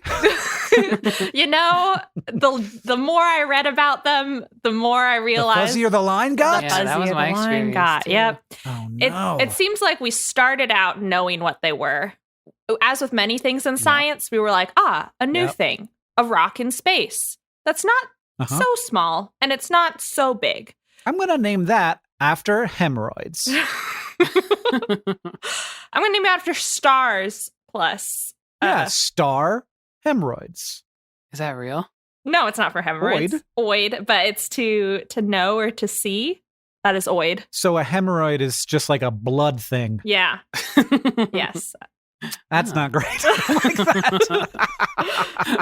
But yes, it's from like a star thing, like stir, like asterisk or asteroid or astronaut or any of the astros Gotcha. is in there. The general discovery of asteroids, the first one was Ceres, which is humongo, one of the big boys in the Mhm. asteroid belt. And the second one to be discovered was Pallas. They were discovered in 1801 and 1802. And as astronomers and sciencey rich white dudes in Europe were debating what to call them, a Mhm. lot of words got thrown out, including planarette, planetel, Love it. planetool, Good. planetkin, Nice. which is a little Oh, weird, that's cute. planetling. Okay. I like Oh these. wow. But then William Herschel, some astronomer, one of the astronomers was like, I do not want to confuse asteroids with planets. Great Yeah. debate of the Not even sky. close. Not- Not even they're so close. small. They're Yeah. so rocky. They haven't earned it. They haven't earned Yeah. the planet title. And so he was like, well, if you look at them through a telescope, they're kind of like bright points of light, kind of like a star. So I'm going to call them asteroids because they're Yes, you star-like. found the one thing that they're less like Yep. than planets.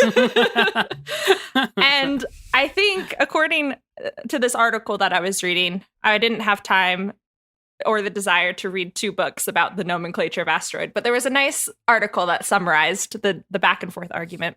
But apparently, he felt like, we'll just come up with something better in the future. Little did he know how lazy we are. I think Planetling would have been dope, and we maybe should have done that. But it's done, and It's we done. can't win that fight now. You Yep. have to reprint so many books. Is there a thing that is an asteroid and a thing that is a comet and like a sharp line between them? Is it like where they are in the solar system, or is it what they're made out of, or et cetera? Both. It's not a sharp line, though. It's more like we started naming some things asteroids and comets and thought there was a hard line, and then that line has become blurrier and blurrier as we found more things. Of course. So, This is what happened with the butt and yeah, the legs. yeah. It's what happened with literally anything We in kept- science. Words are just approximate descriptors. So if you have rocky stuff in space, on the tiny end is your meteoroid, which is just like a relatively small object. You can hold it in your hand, somewhere between the size of a grain of dust and like a small asteroid. Like a small asteroid, like a watermelon? I think like a watermelon. My house. Like a watermelon or a couple meters, somewhere between a watermelon and a yardstick. Well, I'll tell you, I don't think I could pick up an asteroid that was a meter long. Yeah. But that's where it starts becoming an asteroid. But then the other end of asteroid is around the size of Ceres or Vesta, which are 530 kilometers in diameter, which is like... That's big. Big. Like starting to get nowhere near the size of our moon, but still like a big rock. You could walk on it and have a good time. You could jump and you might come back down. Yeah. And then you get to nebulous rocks that are dwarf planets and planets that are just bigger than that. But what distinguishes a dwarf planet versus a planet is how it's cleared the area around it. But you become a dwarf planet when you're like big enough to make yourself into a sphere. Yes. Yeah. Ah. And so there are so Ceres, for example, the asteroid I keep bringing up because it was the first one discovered, is also a dwarf planet. It is in the asteroid belt. But it's also an asteroid.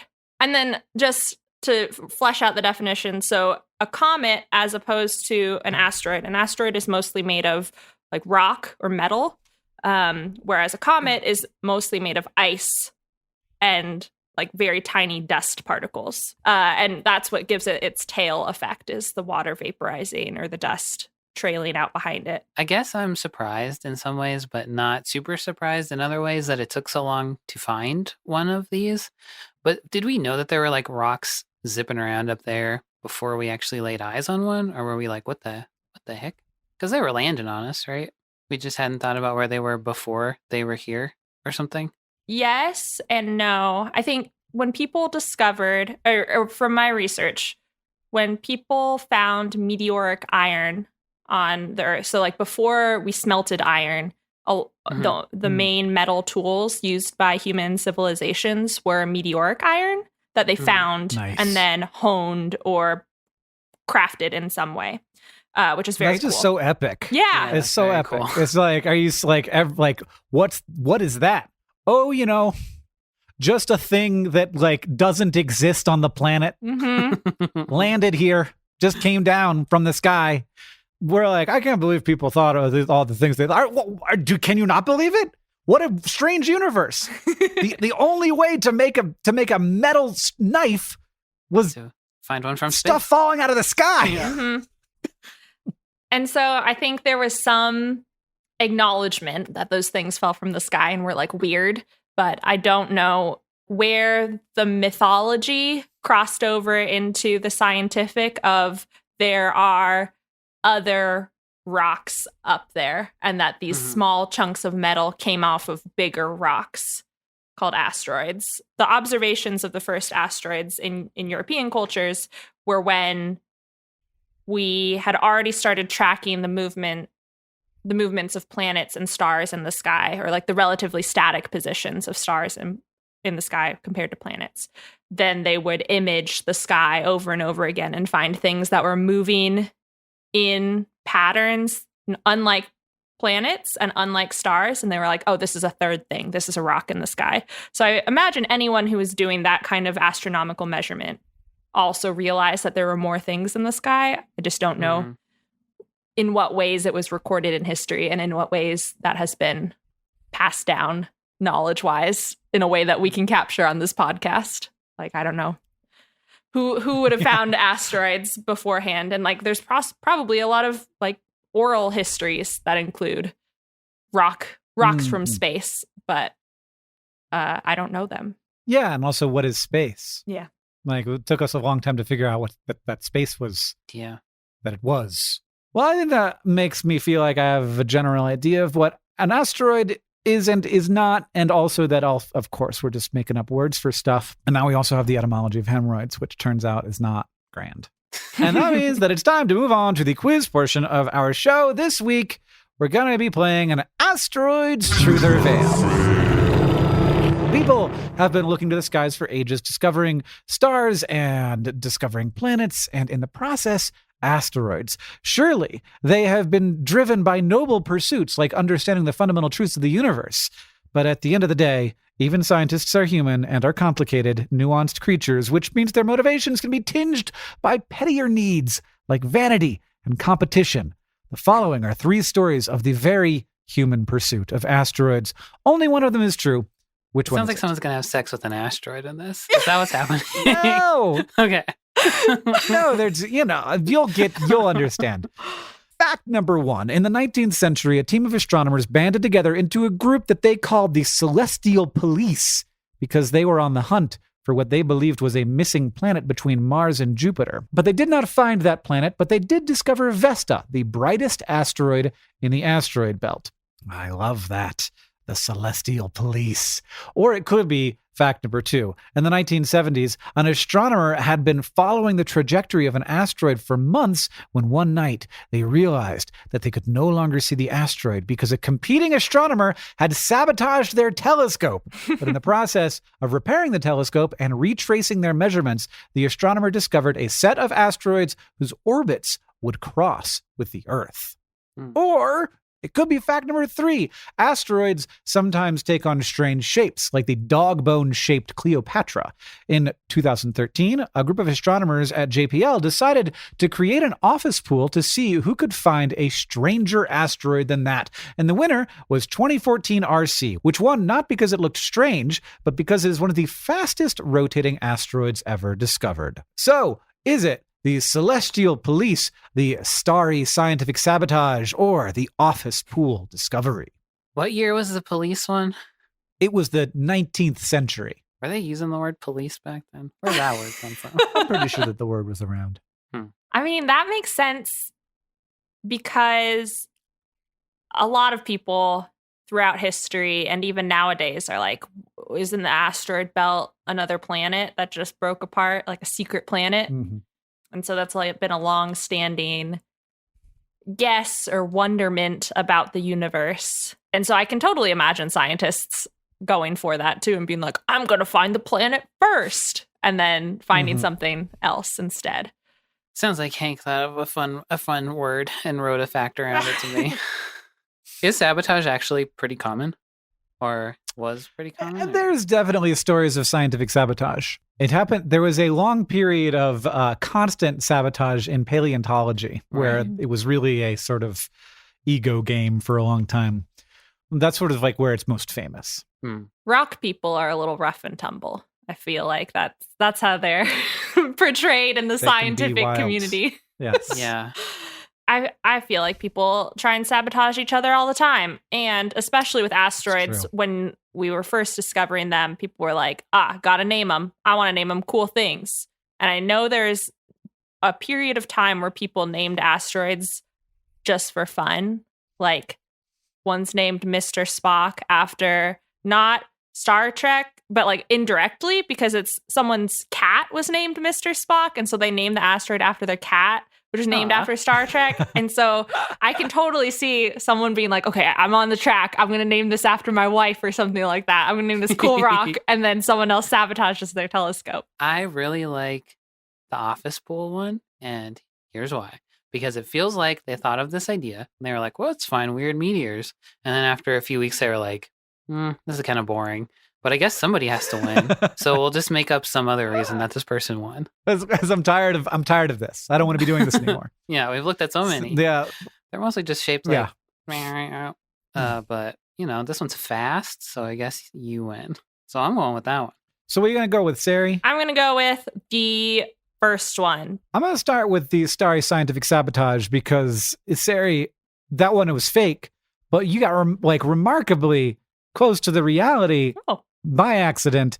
So the sabotage completely made up. Wouldn't be surprised if it happened, but as far as I can tell, the thing like that didn't happen. But this was inspired by the Aten asteroids, which are a group of asteroids whose orbits intersect with Earth's orbit. And the first one was discovered in the 70s by Eleanor Henlin, an astronomer at JPL, who discovered lots of asteroids and minor planets. And in 1991, Star Trek debuted a ship named the USS Henlin on Star Trek VI, The Undiscovered Country. So you were right. There was a Star Trek connection. I don't know how you knew that, but you did. As for the office pool discovery, 2014 RC is a small asteroid that flew close to the Earth in 2014, and astronomers measured that the asteroid rotated every 15.8 seconds, making it one of the fastest rotating asteroids ever measured. But there was not, as far as I could tell, any bet involved. And so the answer is indeed the Celestial Police. So at the end of the 18th and 19th centuries, astronomers were super fascinated by this mathematical law. I don't know how it's pronounced. Titius-Bode's law, which is a theory that predicted the spacing between the planets and that William Herschel used to discover the planet Uranus. And it also, this law predicted that there was a missing planet somewhere between Mars and Jupiter. So astronomers were very excited to find it and be the first ones to find it. And that included the Celestial Police, a group of astronomers from across Europe who gathered at an observatory in Germany in pursuit of this planet that turned out to not exist. In 1801, Italian astronomer Giuseppe Piazzi appeared to beat them, finding what astronomers at the time thought was a small planet that Piazzi named Ceres. The Celestial Police decided to keep looking, and two of their members, Harding and Olbers, discovered more small little planets in the same area. That includes the Olbers' discovery of Vesta, which is so bright that it can sometimes be seen with the naked eye. Cool. Was it just a fluke that it was right about Uranus? Or No. Okay. No. And in fact, like the planet that it predicted was kind of the asteroid belt. Oh, so like right. this collection of objects that just didn't, for lots of complicated reasons, stick together. So Titius nailed it, huh? He nailed it. Titius-Bode. And there were other planets too small to be predicted by this law, and Olbers hypothesized that these minor planets were actually fragments of a planet that had been blasted apart by a comet. They were more likely a planet that was never able to form due to Jupiter's gravity. Eventually, Herschel would coin the word asteroid itself to describe these things, and astronomers would begin looking for them all over the place. And we are still discovering them today. And they thought of a fun little name for themselves, too. You know, I'd like to be a member of a secret society. Like, I just want a tattoo that somebody like can look at and be like, "Oh, you too? Yeah. Me too." You get We are 20% both- off your frozen yogurt here because you got that tattoo. Yes, this is what I want. I want it to be mostly less expensive donuts. Yeah. That's what I'm going for. Next up, we're going to take a short break. Then it will be time for the Fact Off.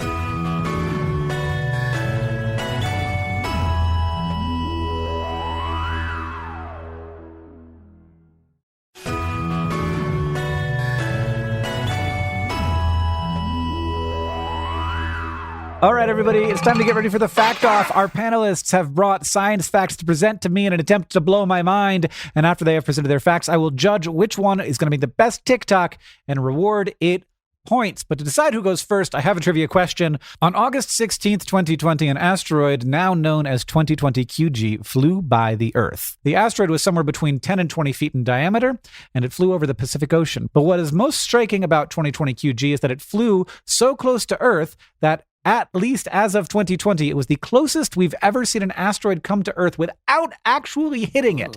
So, at its closest point, how far was this asteroid from Earth? I Okay. feel like it wasn't close enough for me to have heard about it because I didn't. If it was like 10 feet. It's not that big. It flew just over your head and then decided not to go there. I'm going to guess. I forget how far away the moon is. Isn't it like hundreds of thousands of miles I think, away? yeah. I'm like pretending I can do math to get it. I can't. 5,000 Yeah, kilometers. You're going to say 5,000 kilometers? Yeah, that's my guess. All right. So it says 5,000 kilometers. Can I say miles? Yeah. Okay. It's 28 miles. Oh, man. Oh, God. It's a bird. Well, It's Sam, a plane. that's not in space. That's in the atmosphere. Well, maybe it could have been in the atmosphere. Yeah, I guess probably would have slowed down and hit the planet eventually. It was around 3,000 kilometers, which is around 2,000 miles up. Ah, shoot. That's really far away. It's very, very close Yeah. and really far away. This is very much the thing with space. It's always like it's very, very big and also very, very small. And it's very close and very far away. And it's very empty and very full. Mhm. That's space for you. Sari, you get to decide who goes first. I'll go first. So ancient Egyptian jewelry is filled with some stunning gems, from the blues of turquoise and lapis lazuli to the reds of garnet and jaspers. But one scarab on a necklace from Tutankhamun's tomb stands out. It's a translucent yellowy green glass. And when researchers tested the jewel in the late 1990s, they found that it was much older than any Egyptian civilization. That means that it was collected in some way rather than forged by humans. And it turns out that geologists had been investigating these weird glassy rocks scattered throughout part of the Sahara Desert around Egypt and Libya since the 1930s. Scientists called these rocks Libyan desert glass and now believed they formed around 29 million years ago. But the way they formed is still kind of a mystery. Many think that it's an impactite, which is a category of metamorphic rock that forms because of the heat and pressure from the impact of a rock falling from space, an asteroid crashing down. So the two major hypotheses are either that an asteroid crashed into the sand and made a crater and a bunch of glassy rock chunks that have scattered over time, or that there was a huge explosion in the atmosphere, kind of like the Tunguska event or the Chelyabinsk event, that melted the rocks on the surface of the Earth below. And on the one hand, mineral analyses of these desert glass rocks, like the different structural elements or the chemical composition, are pointing towards the asteroid crash hypothesis. But the big thing we still haven't found is a crater in the Sahara Desert. And other places on Earth that have glassy impactites, like Darwin glass in Australia or Atacama Desert glass in Chile, have clear craters or meteorite chunks associated with them. And on the other hand, researchers who published a 2013 paper found a, quote, angular, black, shiny, extremely hard, and intensely fractured, end quote, rock in the Libyan desert that they called the Hypatia stone. And they think it's part of an asteroid that exploded in the atmosphere and then fell to the ground in little weird scraps rather than smashing into the sand. So people are going to be arguing. They've been arguing for a century, and the jury is still out. An asteroid was probably involved in some way, but it might take a while for us to keep piecing together the scraps of geological evidence to figure out how this cool yellow-green desert glass formed. Is it too sandy for a crater to form? I think there would still be impacts below the sand, like you'd be able to tell geologically. But I'm Look into it, scientists. Okay. Well, my thought was it got covered up by sand. Yeah. It's very sand moves around. Mhm. Just like some sand blew over it. But like I also not a rock person, and so I'm sure that someone's thought of that. Well, I don't know. If they hadn't, our names get to be in the paper if they're right, right? Yeah. My name is Hank Green, and I have a podcast. Listen to my theories. Have you considered that sand moves? Oh, I see. Okay, so it's the whole. It's not like it's actually carved out of this glass. Mm-hmm. Whoa. I gotta say, it looks delicious. I want to eat that scarab. What do you think it would taste like? You know, yeah. Lemon candy. oh. Come on. Nah, juicy pear. Oh. I think It's it like would a taste juicy pear jelly belly. the gummy bear, the white gummy bear, whatever flavor that is. I mean, also this piece of jewelry is just gorgeous, and I love the idea that they just like somebody found a piece of glass and was like, I gotta give this to. You know who's gonna like queen. this? Tut. He's gonna love this shit. This kid's gonna love a shiny rock. Libyan desert glass. Very cool. Sam, what you got? Hey, I have a similar story, but more sad. Deep Impact, Armageddon, Don't Look Up. Hollywood loves to fantasize about the destruction of Earth, or at the very least society, via an asteroid. And it's a concept that seems pretty well relegated to the world of blockbusters to us. But is it? An indigenous culture dubbed the Hopewell inhabited a lot of the middle of North America, centered in the Ohio River Valley area from around 200 BCE to around 500 CE, and they have quite a legacy to this day. The Hopewell people are known for their elaborate earthwork burial mounds, irrigation systems, and religious monuments, which are some of the largest earthwork structures in the world, or maybe the largest, as well as their metalworking and extensive trade networks. And DNA analysis shows that several different indigenous nations are descended from the Hopewell people. But there is a bit of a mystery surrounding the end of Hopewell society. By the late 400s, according to archaeological findings, their culture had declined significantly, and there's never really been a good explanation for why that is. But in February 2020, a group of researchers proposed proposed an answer to this mystery straight from a disaster movie. A massive asteroid exploded in the upper atmosphere, causing repercussions that destabilized the Hopewell way of life. So their largest piece of evidence is the fact that when you dig down to the layer of dirt that was on the surface in 400 BC, you find a layer of charcoal. In fact, remnants of wooden structures from around that time at every Hopewell site that they looked at show evidence of being scorched, and organic samples from around that time also show evidence of being burned. And the evidence suggests that all of the burning in all of the places was happening at the same time. So, like, it could have been big wildfires, a big war, or even a volcano, except that the layer of charcoal soil also contains high amounts of platinum and iridium, which are both commonly found in meteors. Weird. And that jewelry and metalwork that I mentioned earlier, it contains metal forged from dang meteorites. So scientists have known that the Hopewells used meteorite metal for a long time, just like everybody was using that kind of metal back then, which is, I think, what put them on this line of thinking in the first place. And on top of that, there's cultural evidence of the meteor too. So there's oral history from descendants of the Hopewell that include stories about the day the sun fell out of the sky, or like creatures coming from the sky and causing havoc. And a very wild detail, there's even an earthwork shrine that looks like a big meteor with a tail streaking out the back of it. And researchers say that their evidence suggests that it's both located fairly near the epicenter of the asteroid's explosion, but it's also oriented the same direction that the meteor came from. So like the tail and head of it are pointing the right way. So based on this evidence, the meteor is thought to have exploded above the Earth sometime around the 400s, demolishing crops and structures in an area thought to be around 9,200 square miles, which led to food shortages and displacement, which led to the dissolution of like major population centers that the Hopewell people lived in the Ohio River Valley. So the next time you're watching a movie where an asteroid wipes out civilization, remember that just because it hasn't happened to us doesn't mean that it hasn't happened. Well, I mean, this is the thing. Like the Tunguska event happened in recorded history. We've got pictures of it. So obviously it's been happening for a long time. Probably we've had big air blast meteors caught on dash cams, It's happened in the last 10, 20 years. So it's definitely a thing that happens. And so it's definitely a thing that ancient people experienced, which is a wild thought. Well, Sari had the point from the beginning. Sam brought me a story of a civilization destroyed by an asteroid, but it's maybe. It's a better fact, but it's still kind of a maybe. A lot of this stuff is maybe. How many things have we said that have been maybe on this show? Come on. Oh, everything's a maybe. Yeah. If anyone comes to me asking if anything's definite, absolutely not. There's a spectrum of maybe, though. And also, like, Sari's up here, like, probably there was, and I'm like, yeah, Sari wouldn't even say that it was an asteroid, but it was.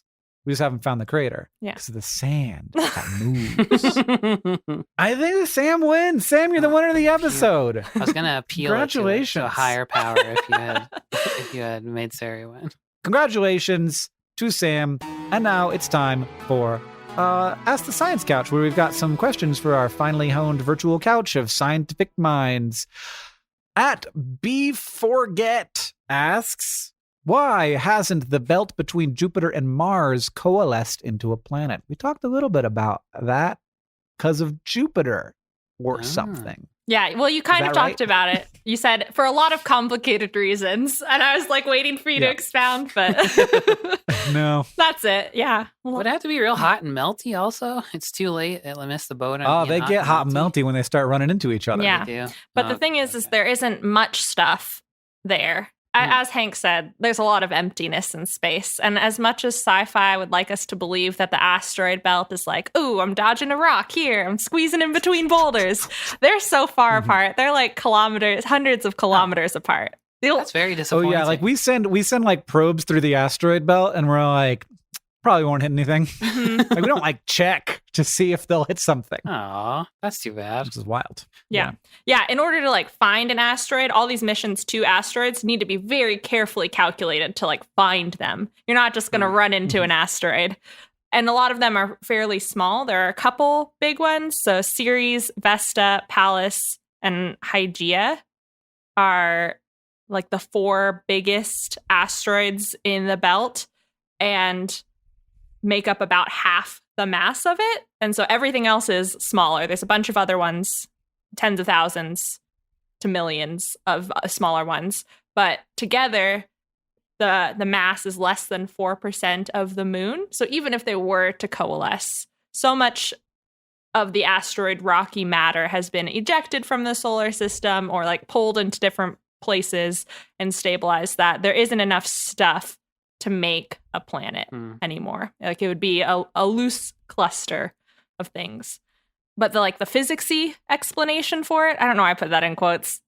The physicsy explanation for it, I put it in quotes because I'm so unconfident in my physics abilities and I'm just waiting for people to come get me, is that it has to do with Jupiter's gravity.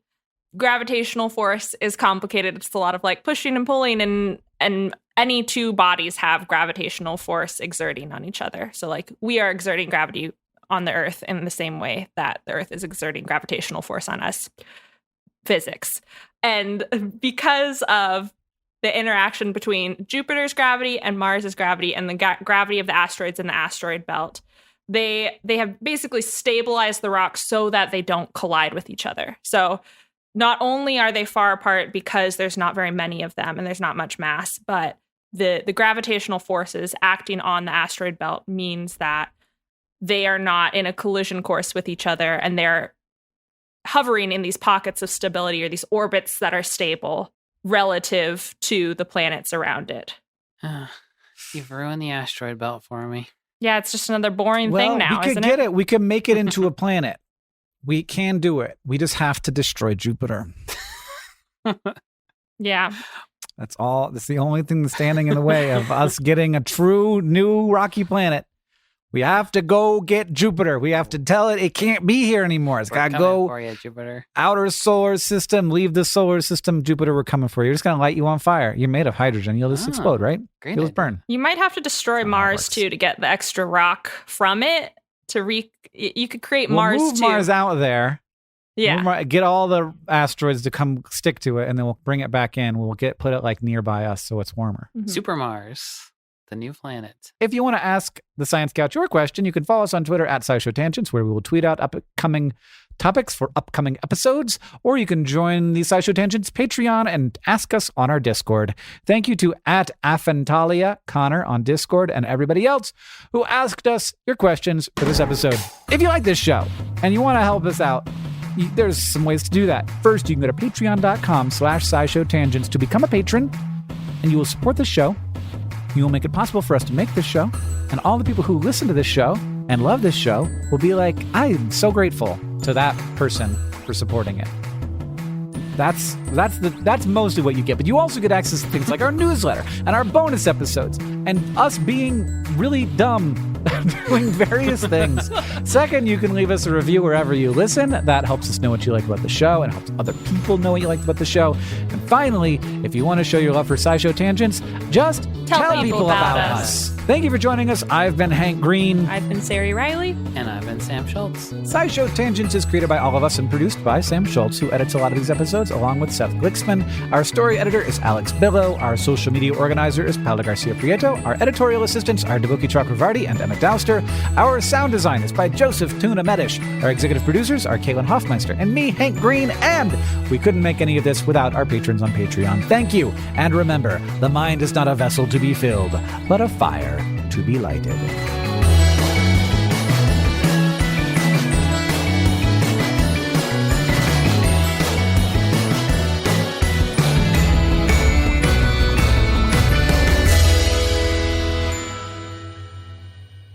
But one more thing. Before we had a specific word for asteroids, people used more general words for objects in space, like meteor, which comes from the Greek meteoros, an adjective that means high up or raised up. And that same adjective also gives us the medical term meteorism, which is where so much gas builds up in your gut that your abdomen bloats out. There are a number of different causes of meteorism, from appendix issues to bowel obstruction, but one super common symptom is as you might expect, excessive farting. So meteors are just rocks in the sky, but meteors in our body are just a bunch of farts waiting to be unleashed. I mean, well, a meteor never landed on anyone's ass or anything that you could find. No, I couldn't find a single butt meteor. No one wrote about sticking meteoric iron in their butt, so I had to go. I'm with sure something somebody's else. tried it. Yeah. Oh, I'm sure. Yeah. You gotta, yeah. That's the new homeopathic trend is whatever you can fit up there. Really, just make sure it has a flared end, and cross your fingers.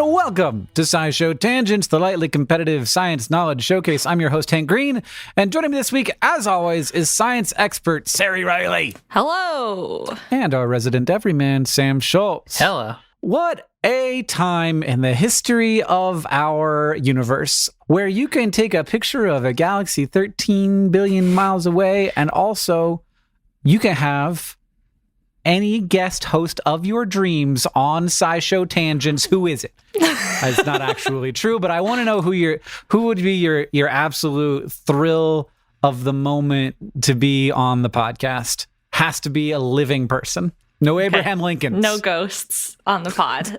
They're too scary. Yeah. We can get them, but give me the heebie-jeebies. Yeah. I'm so scared of everyone I respect that I don't know.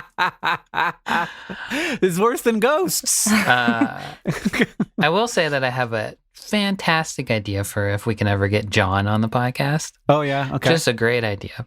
Oh, I can see what I can do about that. Do you want me to go first? Yeah. Because you guys are so afraid. I think it's not impossible to get Alf. Who is? Yeah, Alf. Yeah. He's got a literal, like a totally different view on science, being from another planet. He's from Melmac. He's from Melmac, and I think it has just a wildly different sort of outlook on the world. But I feel like he'd be quite a classic guest host for SciShow Tangents, especially the video version. Yeah, that would be essential. Do you know Alf's real name? I did at one point. I think that I did a trivia about Alf once, and I knew it for that reason. But It's the best fictional name of all time, I think. Gordon Shumway. yeah, I love that. All right, so I did mine. Alf, who's yours? Oh, shit. That's such a good answer. So the closest I can come up with is just Taika Waititi, because I would like to have said that I would have a conversation with him. And I think he could carry... He'd be so good at it. He would carry the entire 30 minutes with comedy. We would not get a single joke in. And if one of us made him laugh, that would be a story we tell for the rest of our lives. Of That's the best. That's better than Alf. I'm going to just slide into his DMs right now. I'm sure they're open to me. No, I'd throw up if a famous person was on our show. Don't do this to me. You don't want us to succeed, Sam? No. Well, he seems like a down-to-earth famous person, too. He naps all the time. You know, he doesn't have that many more followers on Twitter than me. Oh, yeah, you're famous. I forgot about that. He's Alf follows him. Really? Oh, Yeah. that's it. We get him on, and then we get Alf on. It's a 1-2 kind of deal. All right. Every week here on Tangents, we get together to try to one-up, amaze, and delight each other with some science facts while also trying to stay on topic and failing. Our panelists are playing for glory and for Hank Bucks, which I will be awarding as we play. At the end of the episode, one of these beeple is going to be crowned the winner. And yes, I did call you beeple. We've come to the end of Kids Month, a month and some change of celebrating the childlike wonder of science. We hope you enjoyed, and we hope that you will also enjoy SciShow Kids, our YouTube channel for early elementary learners. It's hosted by Jessie Knutson-Castaneda, who you may know from her channel Animal Wonders, and Anthony Brown and Squeaks the Robot Rat. Now, as always, we're going to introduce this week's topic with the traditional science poem this week from Sam. On TV, spaceships look like fun and games, like when flown by George Jetson or his wife, Jane. They can zip all around the Milky Way in ships with fake gravity and advanced sick bays. But in real life, when you're on a spaceship, you put your ass on a vacuum just to take a shit, and artificial gravity isn't real. You float around when you sleep and eat goo every meal. You and 4 people all trapped in a can, and you can't take a shower till you get back to land. And though there's universal splendor wherever you look, there probably aren't even video games. I bet you have to read books. So astronauts are cool, but spaceships are no fun. Get back to me when they have warp drives and sweet laser guns. That's great. Our topic for the day is spaceships. I don't want my spaceship to have laser guns because that means that somebody else's spaceship has laser guns. You're shooting asteroids with it. Come on. It's just Purely it's just to clear up the asteroids. Yeah. Okay. All right. Yeah, you're right. Spaceships have the biggest gap between what it's actually like in real life and what it should be like based on what the name is. Yes. It's like a submarine, but worse. Oh, a submarine's pretty bad too, but yeah. You're not Yeah. floating around in a submarine. Hopefully. If you are, you're in big trouble. But Oh my God. So, Sari, what is a spaceship? Well, if you try to Google spaceship or you look in any academic paper, the stuffy scientists, no one writes about spaceships. It's solidly in the world of fiction. Okay, so there are no spaceships, is what I'm hearing. So they don't exist at the end. No. All these terrible spaceships we have now, those don't count. Those don't count because no one ever calls them a spaceship.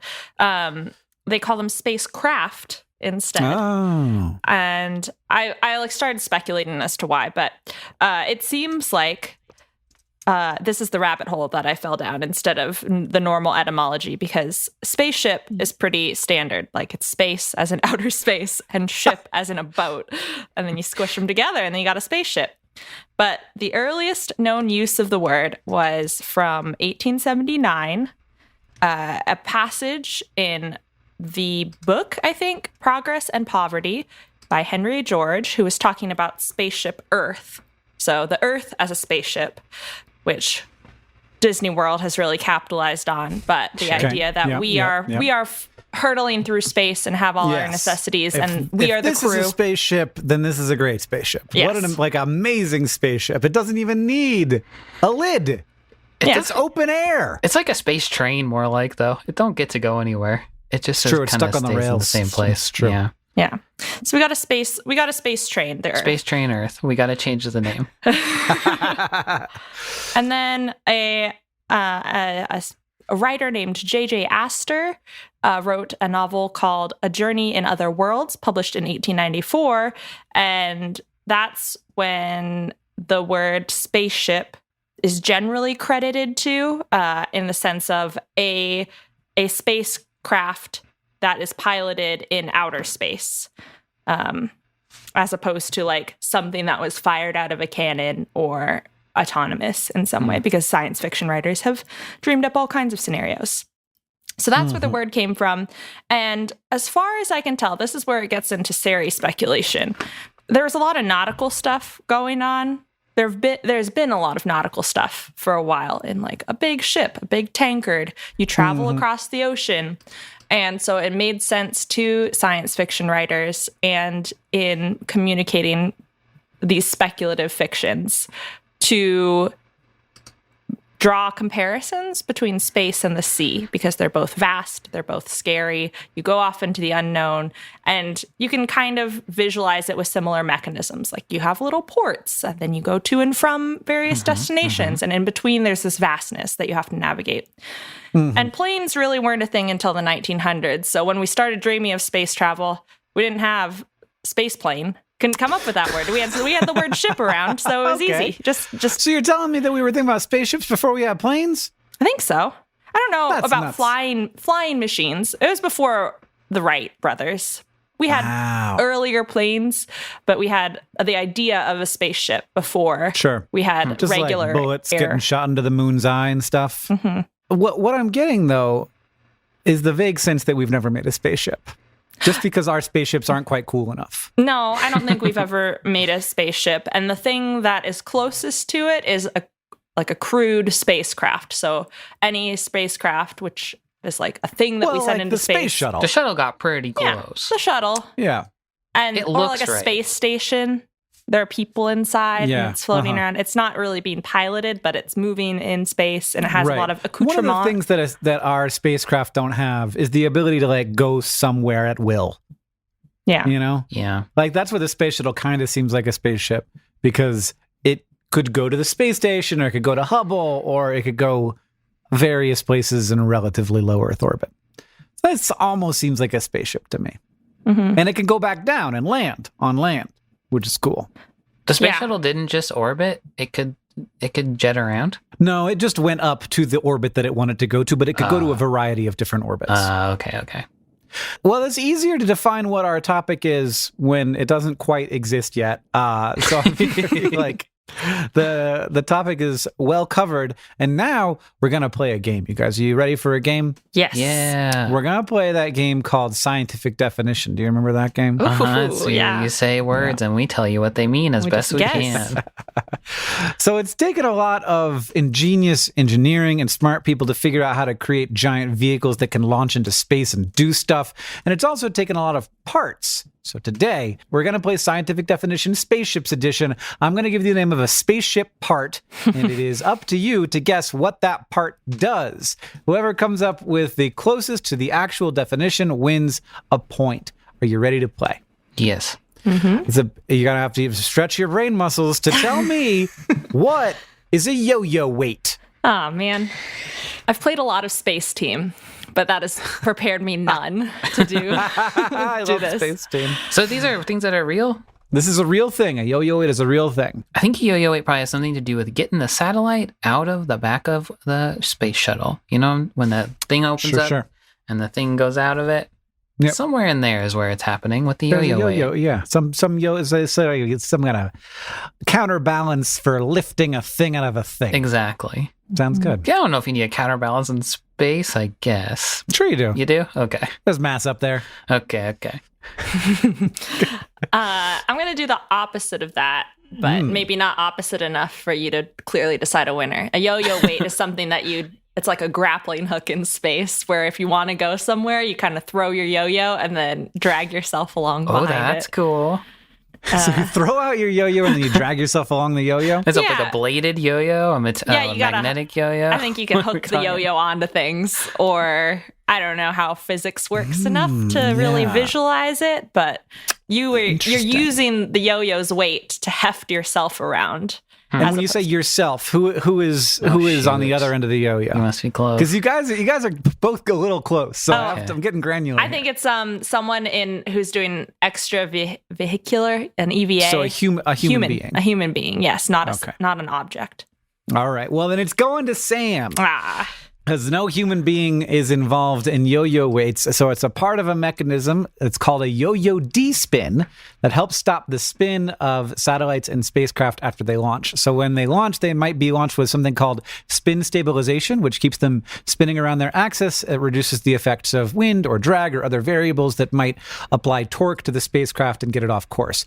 So this acts like a gyroscope, and it works pretty well, but it also means that the spacecraft keeps spinning after launch. It does nothing to slow it down or stop it from spinning, and that might mess instruments inside up. So to slow the spin down, the yo-yo D-spin is deployed. The idea is sort of like the opposite of a figure skater who brings in their arms to keep spinning faster.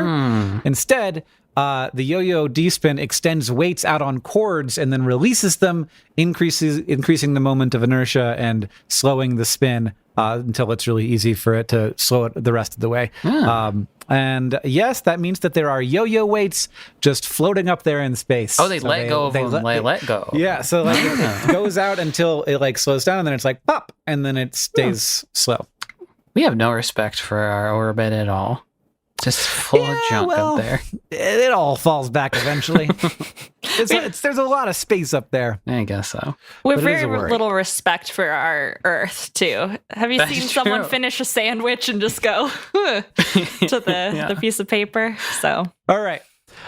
So our second part on a spaceship that might that is real, and you don't know what it does, is the RapidScat. Oh, God, I've heard of this one. Have you? Yeah.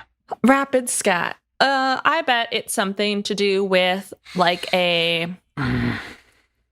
detection. So it's a implement that's on the like tool control module of whatever a spacecraft Yeah. is. Is that a thing? Yeah, I don't the know. TCM. Oh, okay. Yeah, if I use more fancy words, then it sounds more real. Yeah. But it's like the less cool equivalent of the little green radar that goes bloop, bloop, bloop if an asteroid's coming towards you. Yeah. It just like rapidly scans around you and tells you if there's anything of note. Okay. Or like the general status of your system. I think it's some kind of little propulsion system that makes tiny adjustments to push you around just a little bit. That one's going to Sari because it is in fact a detection system, kind of, but does not do what you said it did. But it's a scatterometer, which is apparently a thing on board the International Space Station. It was launched in 2014. Its job does not there anymore, to measure ocean winds, which made it very important to a lot of agencies as a way to keep track of weather patterns and detect big storms. The RapidScat was actually created to replace NASA's QuickSat Earth satellite, which had stopped working in 2009. JPL needed to find a way to quickly and cheaply replace it, so they found a way to reuse hardware that had been used to test the QuickSat to assemble the RapidScat and send it to the ISS. The RapidScat ran for 2 years before it was decommissioned. What happened to it? Just got tired? I think they found they launched a real replacement for the QuickSat. Okay. Yeah. They launched Better Scat. Thanks for not guessing a poop thing, you guys. The next one we have is a Whipple bumper. No. Oh, I'm not kidding. It's a real thing, the Whipple bumper. Whipple bumper. Oh. Can you use it in a sentence? Yeah, so they used the Whipple bumper on the space station. Okay. Okay, so when you're on stuff like that, there's got to be like some kind of arm or something that's moving around. And when you're spacewalking, if that bumps into you, you're in trouble. That's where the Whipple bumper comes in. So you're the Whipple. Yeah. And if you get The bumped. Whipple bumper protects you from getting bumped. I suppose it's some kind of skirt or some kind of something with air inside of it to prevent damage to spacewalkers from being bumped. from being bumped, which is Yeah. kind of the only thing that can happen to you in space, really, isn't it? Just bumped by various things in variously serious that's- ways. Life is just a series of bumps. Yeah, that's kind of all that can happen to you, period, huh? Yeah, even here on Earth, we're just bumping Yeah. Yeah. into the floor. That's a into our great couch. Will Smith song. I'm bumping We're into the here floor, on yeah. Earth. We're just We're just bumping. bumping. Yes. Sari. I think a Whipple bumper is like when one space station module and another space station module love each other very much, and then they're like Yeah. want to become a bigger space station, and then they Whipple bump together, and they Okay. interlock, and become one larger space station. You guys got sharp brains today. The Whipple bumper is neither of those things, but it's closer to what Sam said. It's a Whipple bumper, also known as a Whipple shield, is an aluminum shield around a spacecraft that breaks up approaching debris to distribute its impacts and lessen the damage to the craft. It gets its name from the inventor of it, Fred Whipple, who fun. designed this shield in the 1940s. So it's like the Enterprise has its like deflector shield? but it's just Yeah. a piece of metal. Yeah, it's a particularly crafted layered aluminum thing that's really good at spreading out the impact of impact. Ah. All right, we got one last thing here. It's called Sherlock. Except Okay. it doesn't have a K on it, so you know it's an acronym. Yes. They love Sherlock. to name these things roughly after what they do, I feel like. It is the super. Oh God, you're gonna do the you're whole gonna acronym? actually Yeah. Heavy, exciting, Oh. rock, locator, not. or crusher. Oh. Well, you could have just been locator, and it's like LOC. Oh, you're right. Yeah. Well, I said or crusher. It's documented, so now my shame is yeah. public. So you think it both locates and crushes rocks? Yeah, well, like mean, why not? hypothetically, Yeah. they like fist bump it and go, "You crush that, Sherlock." There's at least a bump because yeah, of how everything bumps. Yeah, there can't not be a bump. Yeah, there can't be a Establish bump. that. Yeah. and so what it does is it locates rocks. It's like, oh, and then they say, "Good job, Sherlock. You Careful, found cool careful. rock." That's like the same. Oh, it's not warning it about rocks. No, it's like detecting so let's say it's detecting the rocky composition of asteroids or the moon. I don't know, anything nearby, rocky bodies nearby. That's almost exactly what I was going to say. I was going to say it was like a sample analyzer, but now I can't say that. So it is it's a health monitor of some sort for humans on something, on a space station. Strap it on your belly and it tells you how you're doing. Yeah, exactly. It says, you're going to have to go soon. Yeah, you're eating too much goo. You got to get back to Earth. Well, congratulations to both of you. Sam, I don't know why you didn't go for it. I would have tried to find some way in which your Sherlocks were different, but the Sherlock indeed is a tool on the Perseverance rover, and it's tasked with searching for organic compounds, minerals, and other signs of past microbial life on Mars, and it does that with a whole bunch of cameras and spectrometers and a laser, so it bumps with light, at least, which is another kind of bumping. And it does that with its co-investigator, Watson. Oh. So Sherlock stands for Scanning Habitable Environments with Raman and Luminescence for Organics and Chemicals. And Watson stands for Wide-Angle Topographic Sensor for Operations and Engineering. I was going to say, I love how they can always make it work, but they didn't really make it work. So yeah, great work, Sari, and also Sam, but you should have just committed. I should have fought for it. I wanted to, Sari needs a win. Thank you. Well, you came out of it exactly tied, so well done on that. Next up, we're going to take a short break, and then it'll be time for the Fact Off. I thought of some people I want on the show. Can I just interrupt real quick? Ready after the break. Hit me. I want Bill Oakley, the man who invented steamed hams from The Simpsons. Do you know what I'm talking about? Is that a real person? Yeah. Like the steamed ham. He wrote does the like a episode? pretty popular TikTok reviews of food. So you and him would have a lot to talk about. I mean, Alf is also not really a real person. So. Well, Bill Oakley is literally a real person. Okay. I want Joel from Mystery Science Theater. Okay, that's actually maybe doable. Yeah. I know people who know him. And I want John Hodgman. I think John Hodgman would be fun.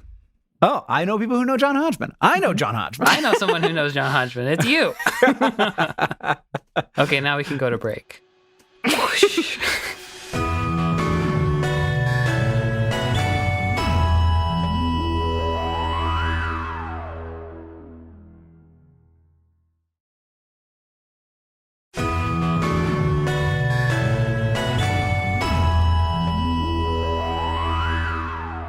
All right, everybody, it's time to get ready for the Fact Off. Our panelists have brought science facts to present to me in an attempt to blow my mind. And after they've presented their facts, I'll judge them and award Hank Bucks to the one that I think will make the best TikTok.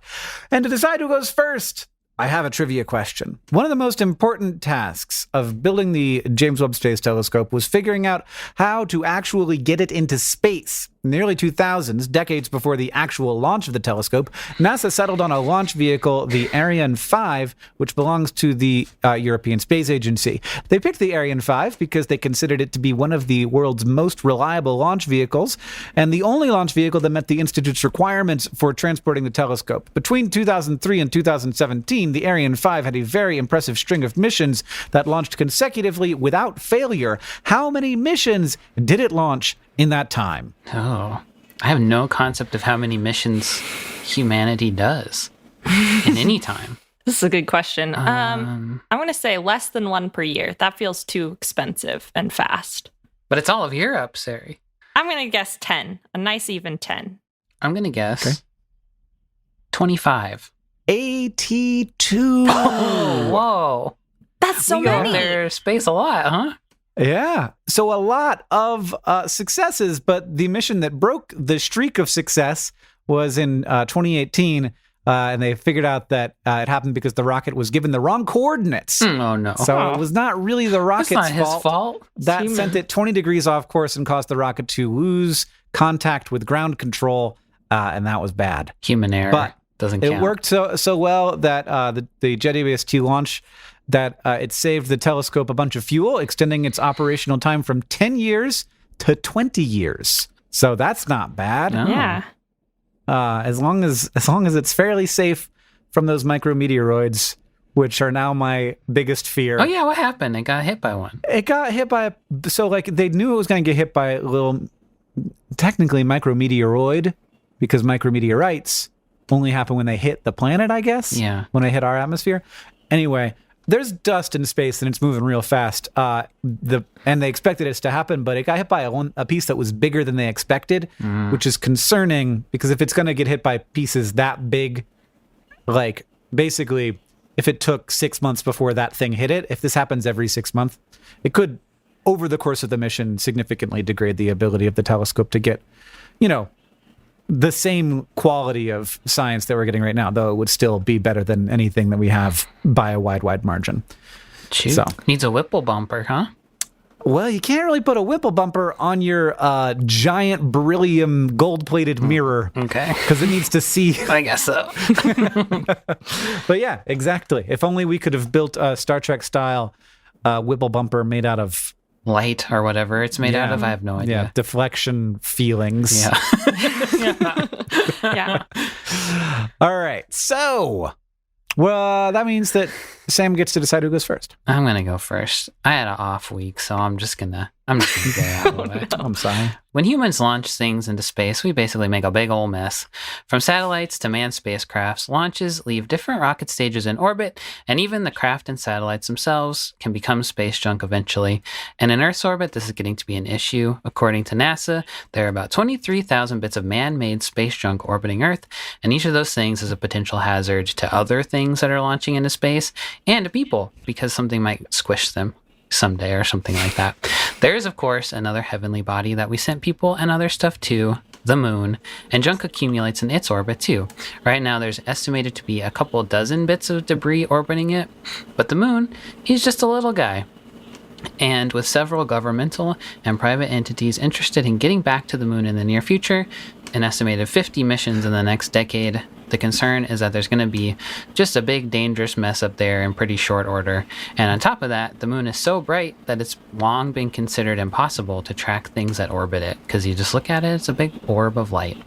Impossible that is until 2020, when a scientist named Vishnu Reddy was observing China's Chang'e 5 lunar probe using a regular backyard telescope, and discovered sort of accidentally that he could see a slight flicker at the edge of the moon as the probe orbited. And he figured out, because of these flickers, how to track it within 100 miles just from his own observations with his backyard telescope.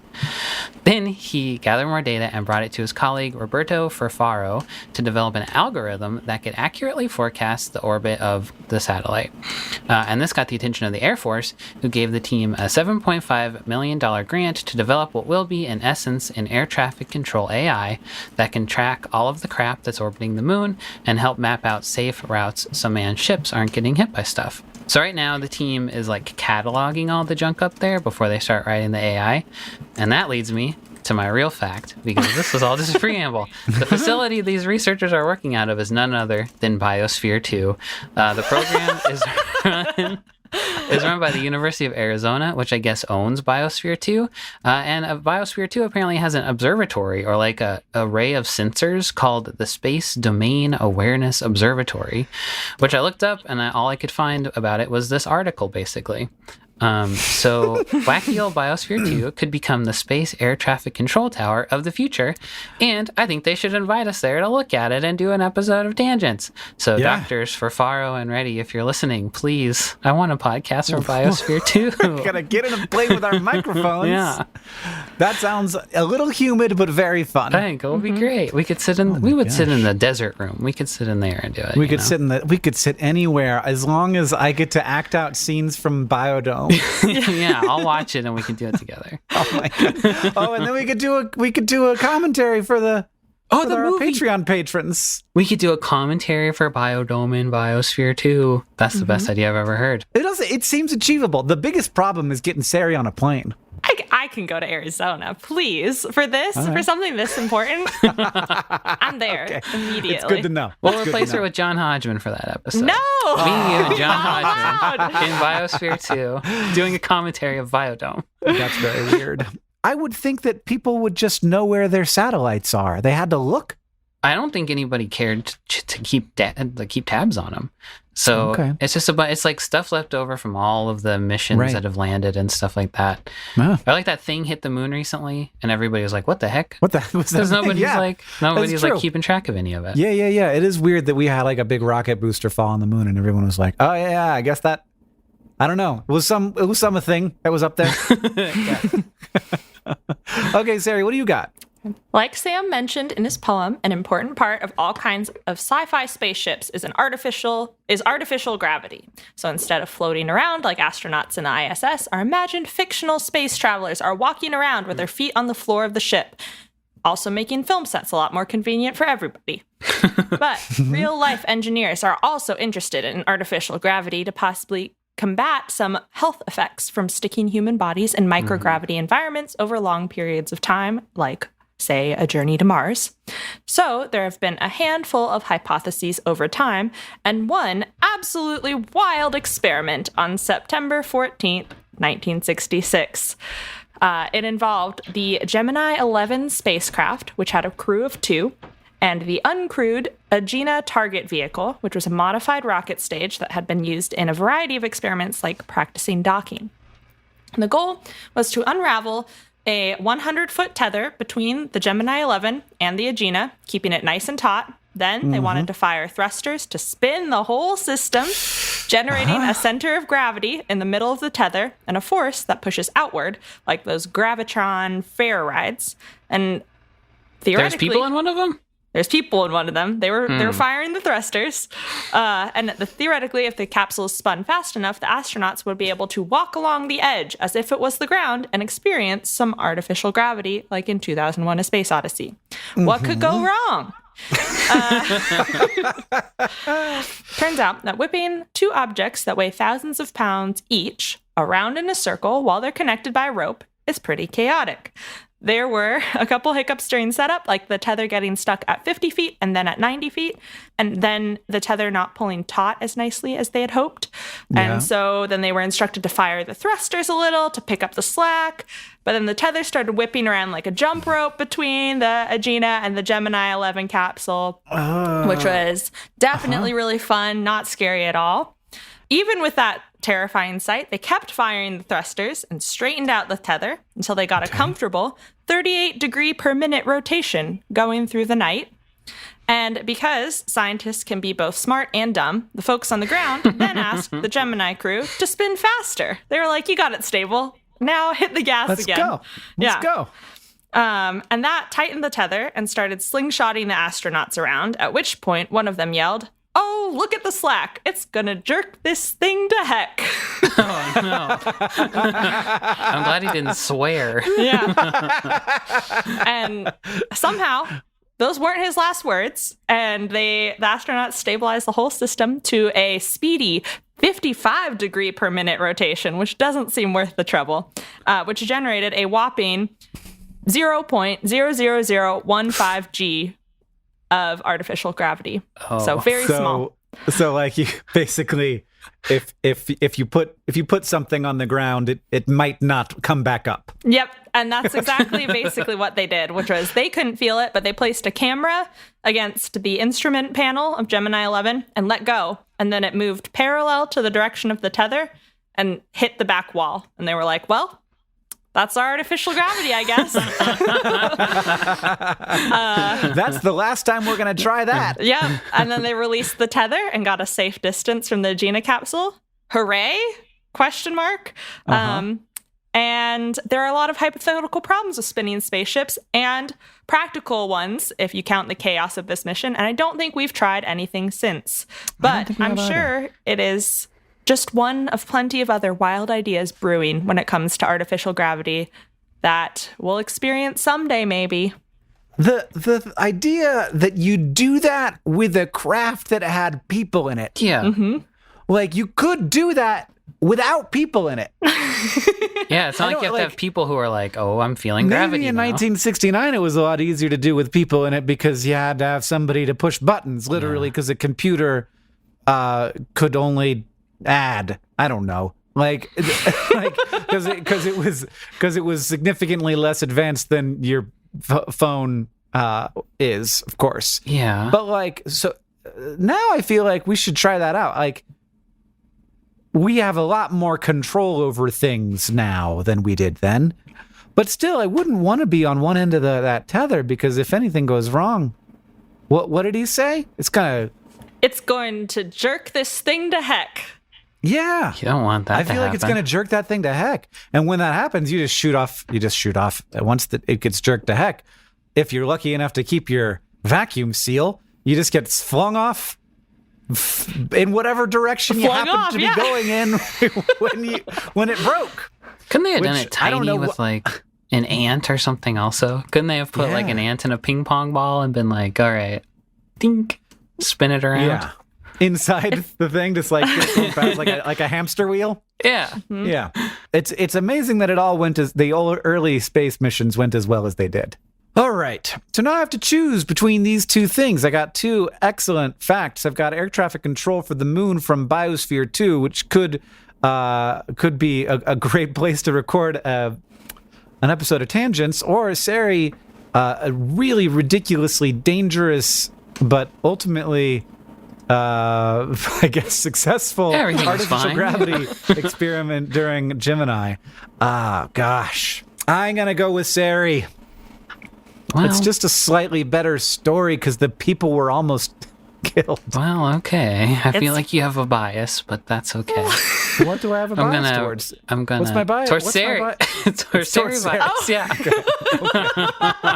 Not toward like space or toward death, weird historical missions. No, just towards Sari specifically. Yeah. Okay.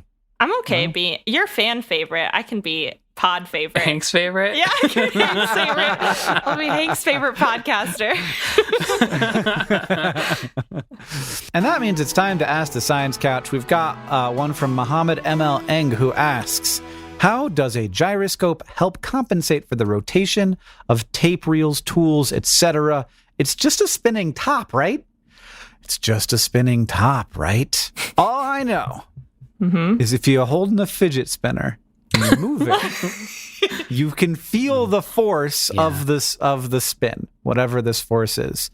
And so a gyroscope wants to stay in one position. And if you push on it, then it will push back. And you can use that push back to change the orientation of stuff in space. Am I right? Yeah, that's the bet. It took me probably an hour of research to get to that point where I could explain it that simply. I was like, I gotta digest all this physics. I gotta make sure, watch these videos. Incomprehensible. I'm gonna say it good, and then you just said it good. That's why I picked this question. Remember, I said Hank's gonna know the answer. I know, but I was prepared to not embarrass myself. But. Well, I can tell you, I don't really understand the physics of it. It is only because of fidget spinners that I have any intuitive understanding of how a gyroscope works. Well, Without that, I wouldn't. Like, it's real weird that that momentum creates a force. Because I guess it's because like it's spinning away and it has inertia in that direction. And when you change the direction, you are changing the inertia. You're pushing against you are forcing it to go against where its inertia wants to go. And I've also seen astronauts in space do stuff with gyroscopes where they're like, they put it there and instead of like doing what anything else would do, which is just like float around, it's just like, yeah. Oh, weird. I think in answer to the end part of this question, which is it's just a spinning top, right? So the gyroscopes you see are not just a top. A spinning top is either governed by or has a gyroscopic effect on it, which is that once it's spinning fast enough, it wants to remain spinning around that axis, like Hank was saying.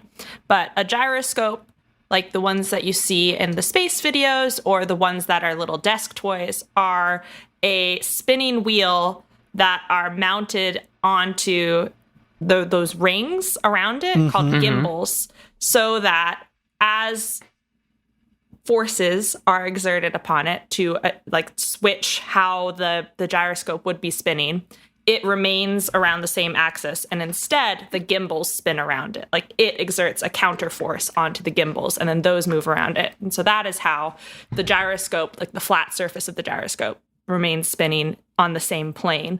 And it can be readjusted by like a human poking it, but as space is moving around it, it will stay moving, and the gimbals are going to be the things that switch, because the spin, like that angular momentum, is what is maintaining the orientation of it. And this is something we're using a lot in space? Oh, yes. Yeah. Okay. So we use it in a lot of different technologies. They're called collectively inertial navigation systems.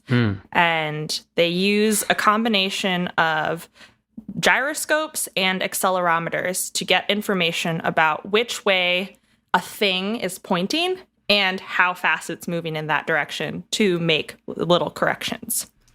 And it's how, like, if a satellite wants to change orientation in space, it doesn't have to use reaction mass. It doesn't have to, like, throw stuff out to change its orientation. It can use the gyroscopes to actually alter the way it's pointing. It can't, like, move in a direction, but it can change the direction it's facing.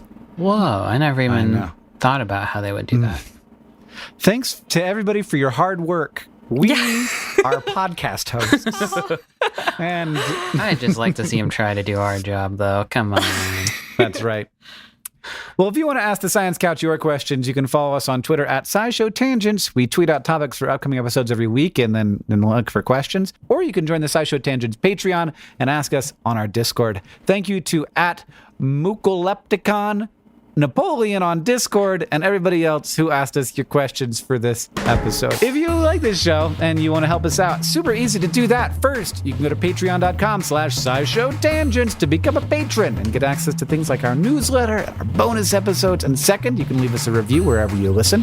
That's very helpful and helps us know what you like about the show. And finally, if you want to show your love for SciShow Tangents, just Tell people about us. Thank you for joining us. I've been Hank Green. I've been Sari Riley. And I've been Sam Schultz. SciShow Tangents is created by all of us and produced by Sam Schultz. Our editor is Seth Glicksman. Our story editor is Alex Billow.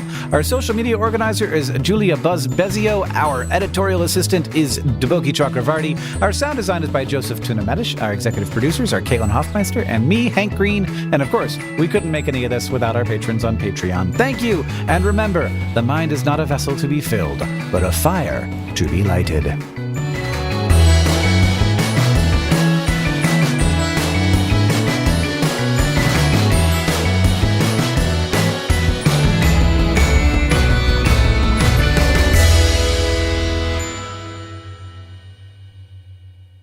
But one more thing. The first U.S. spaceflight program was Project Mercury, so NASA was figuring out a lot of stuff from scratch. And of course, one concern was keeping astronauts as comfy as possible while they experienced the extreme 3G or so force during launch. So, some of the astronauts that were selected for Project Mercury over the years had a personalized butt mold made, so engineers could design spaceship seats that would perfectly cradle their butts. That's nice. Why didn't all of them, though? Some of them just don't care about their butts? They were like, turns out it doesn't matter that much. Just stick a big pillow down there, and it'll be uncomfortable no matter what you do. Yeah. Get a memory foam pillow.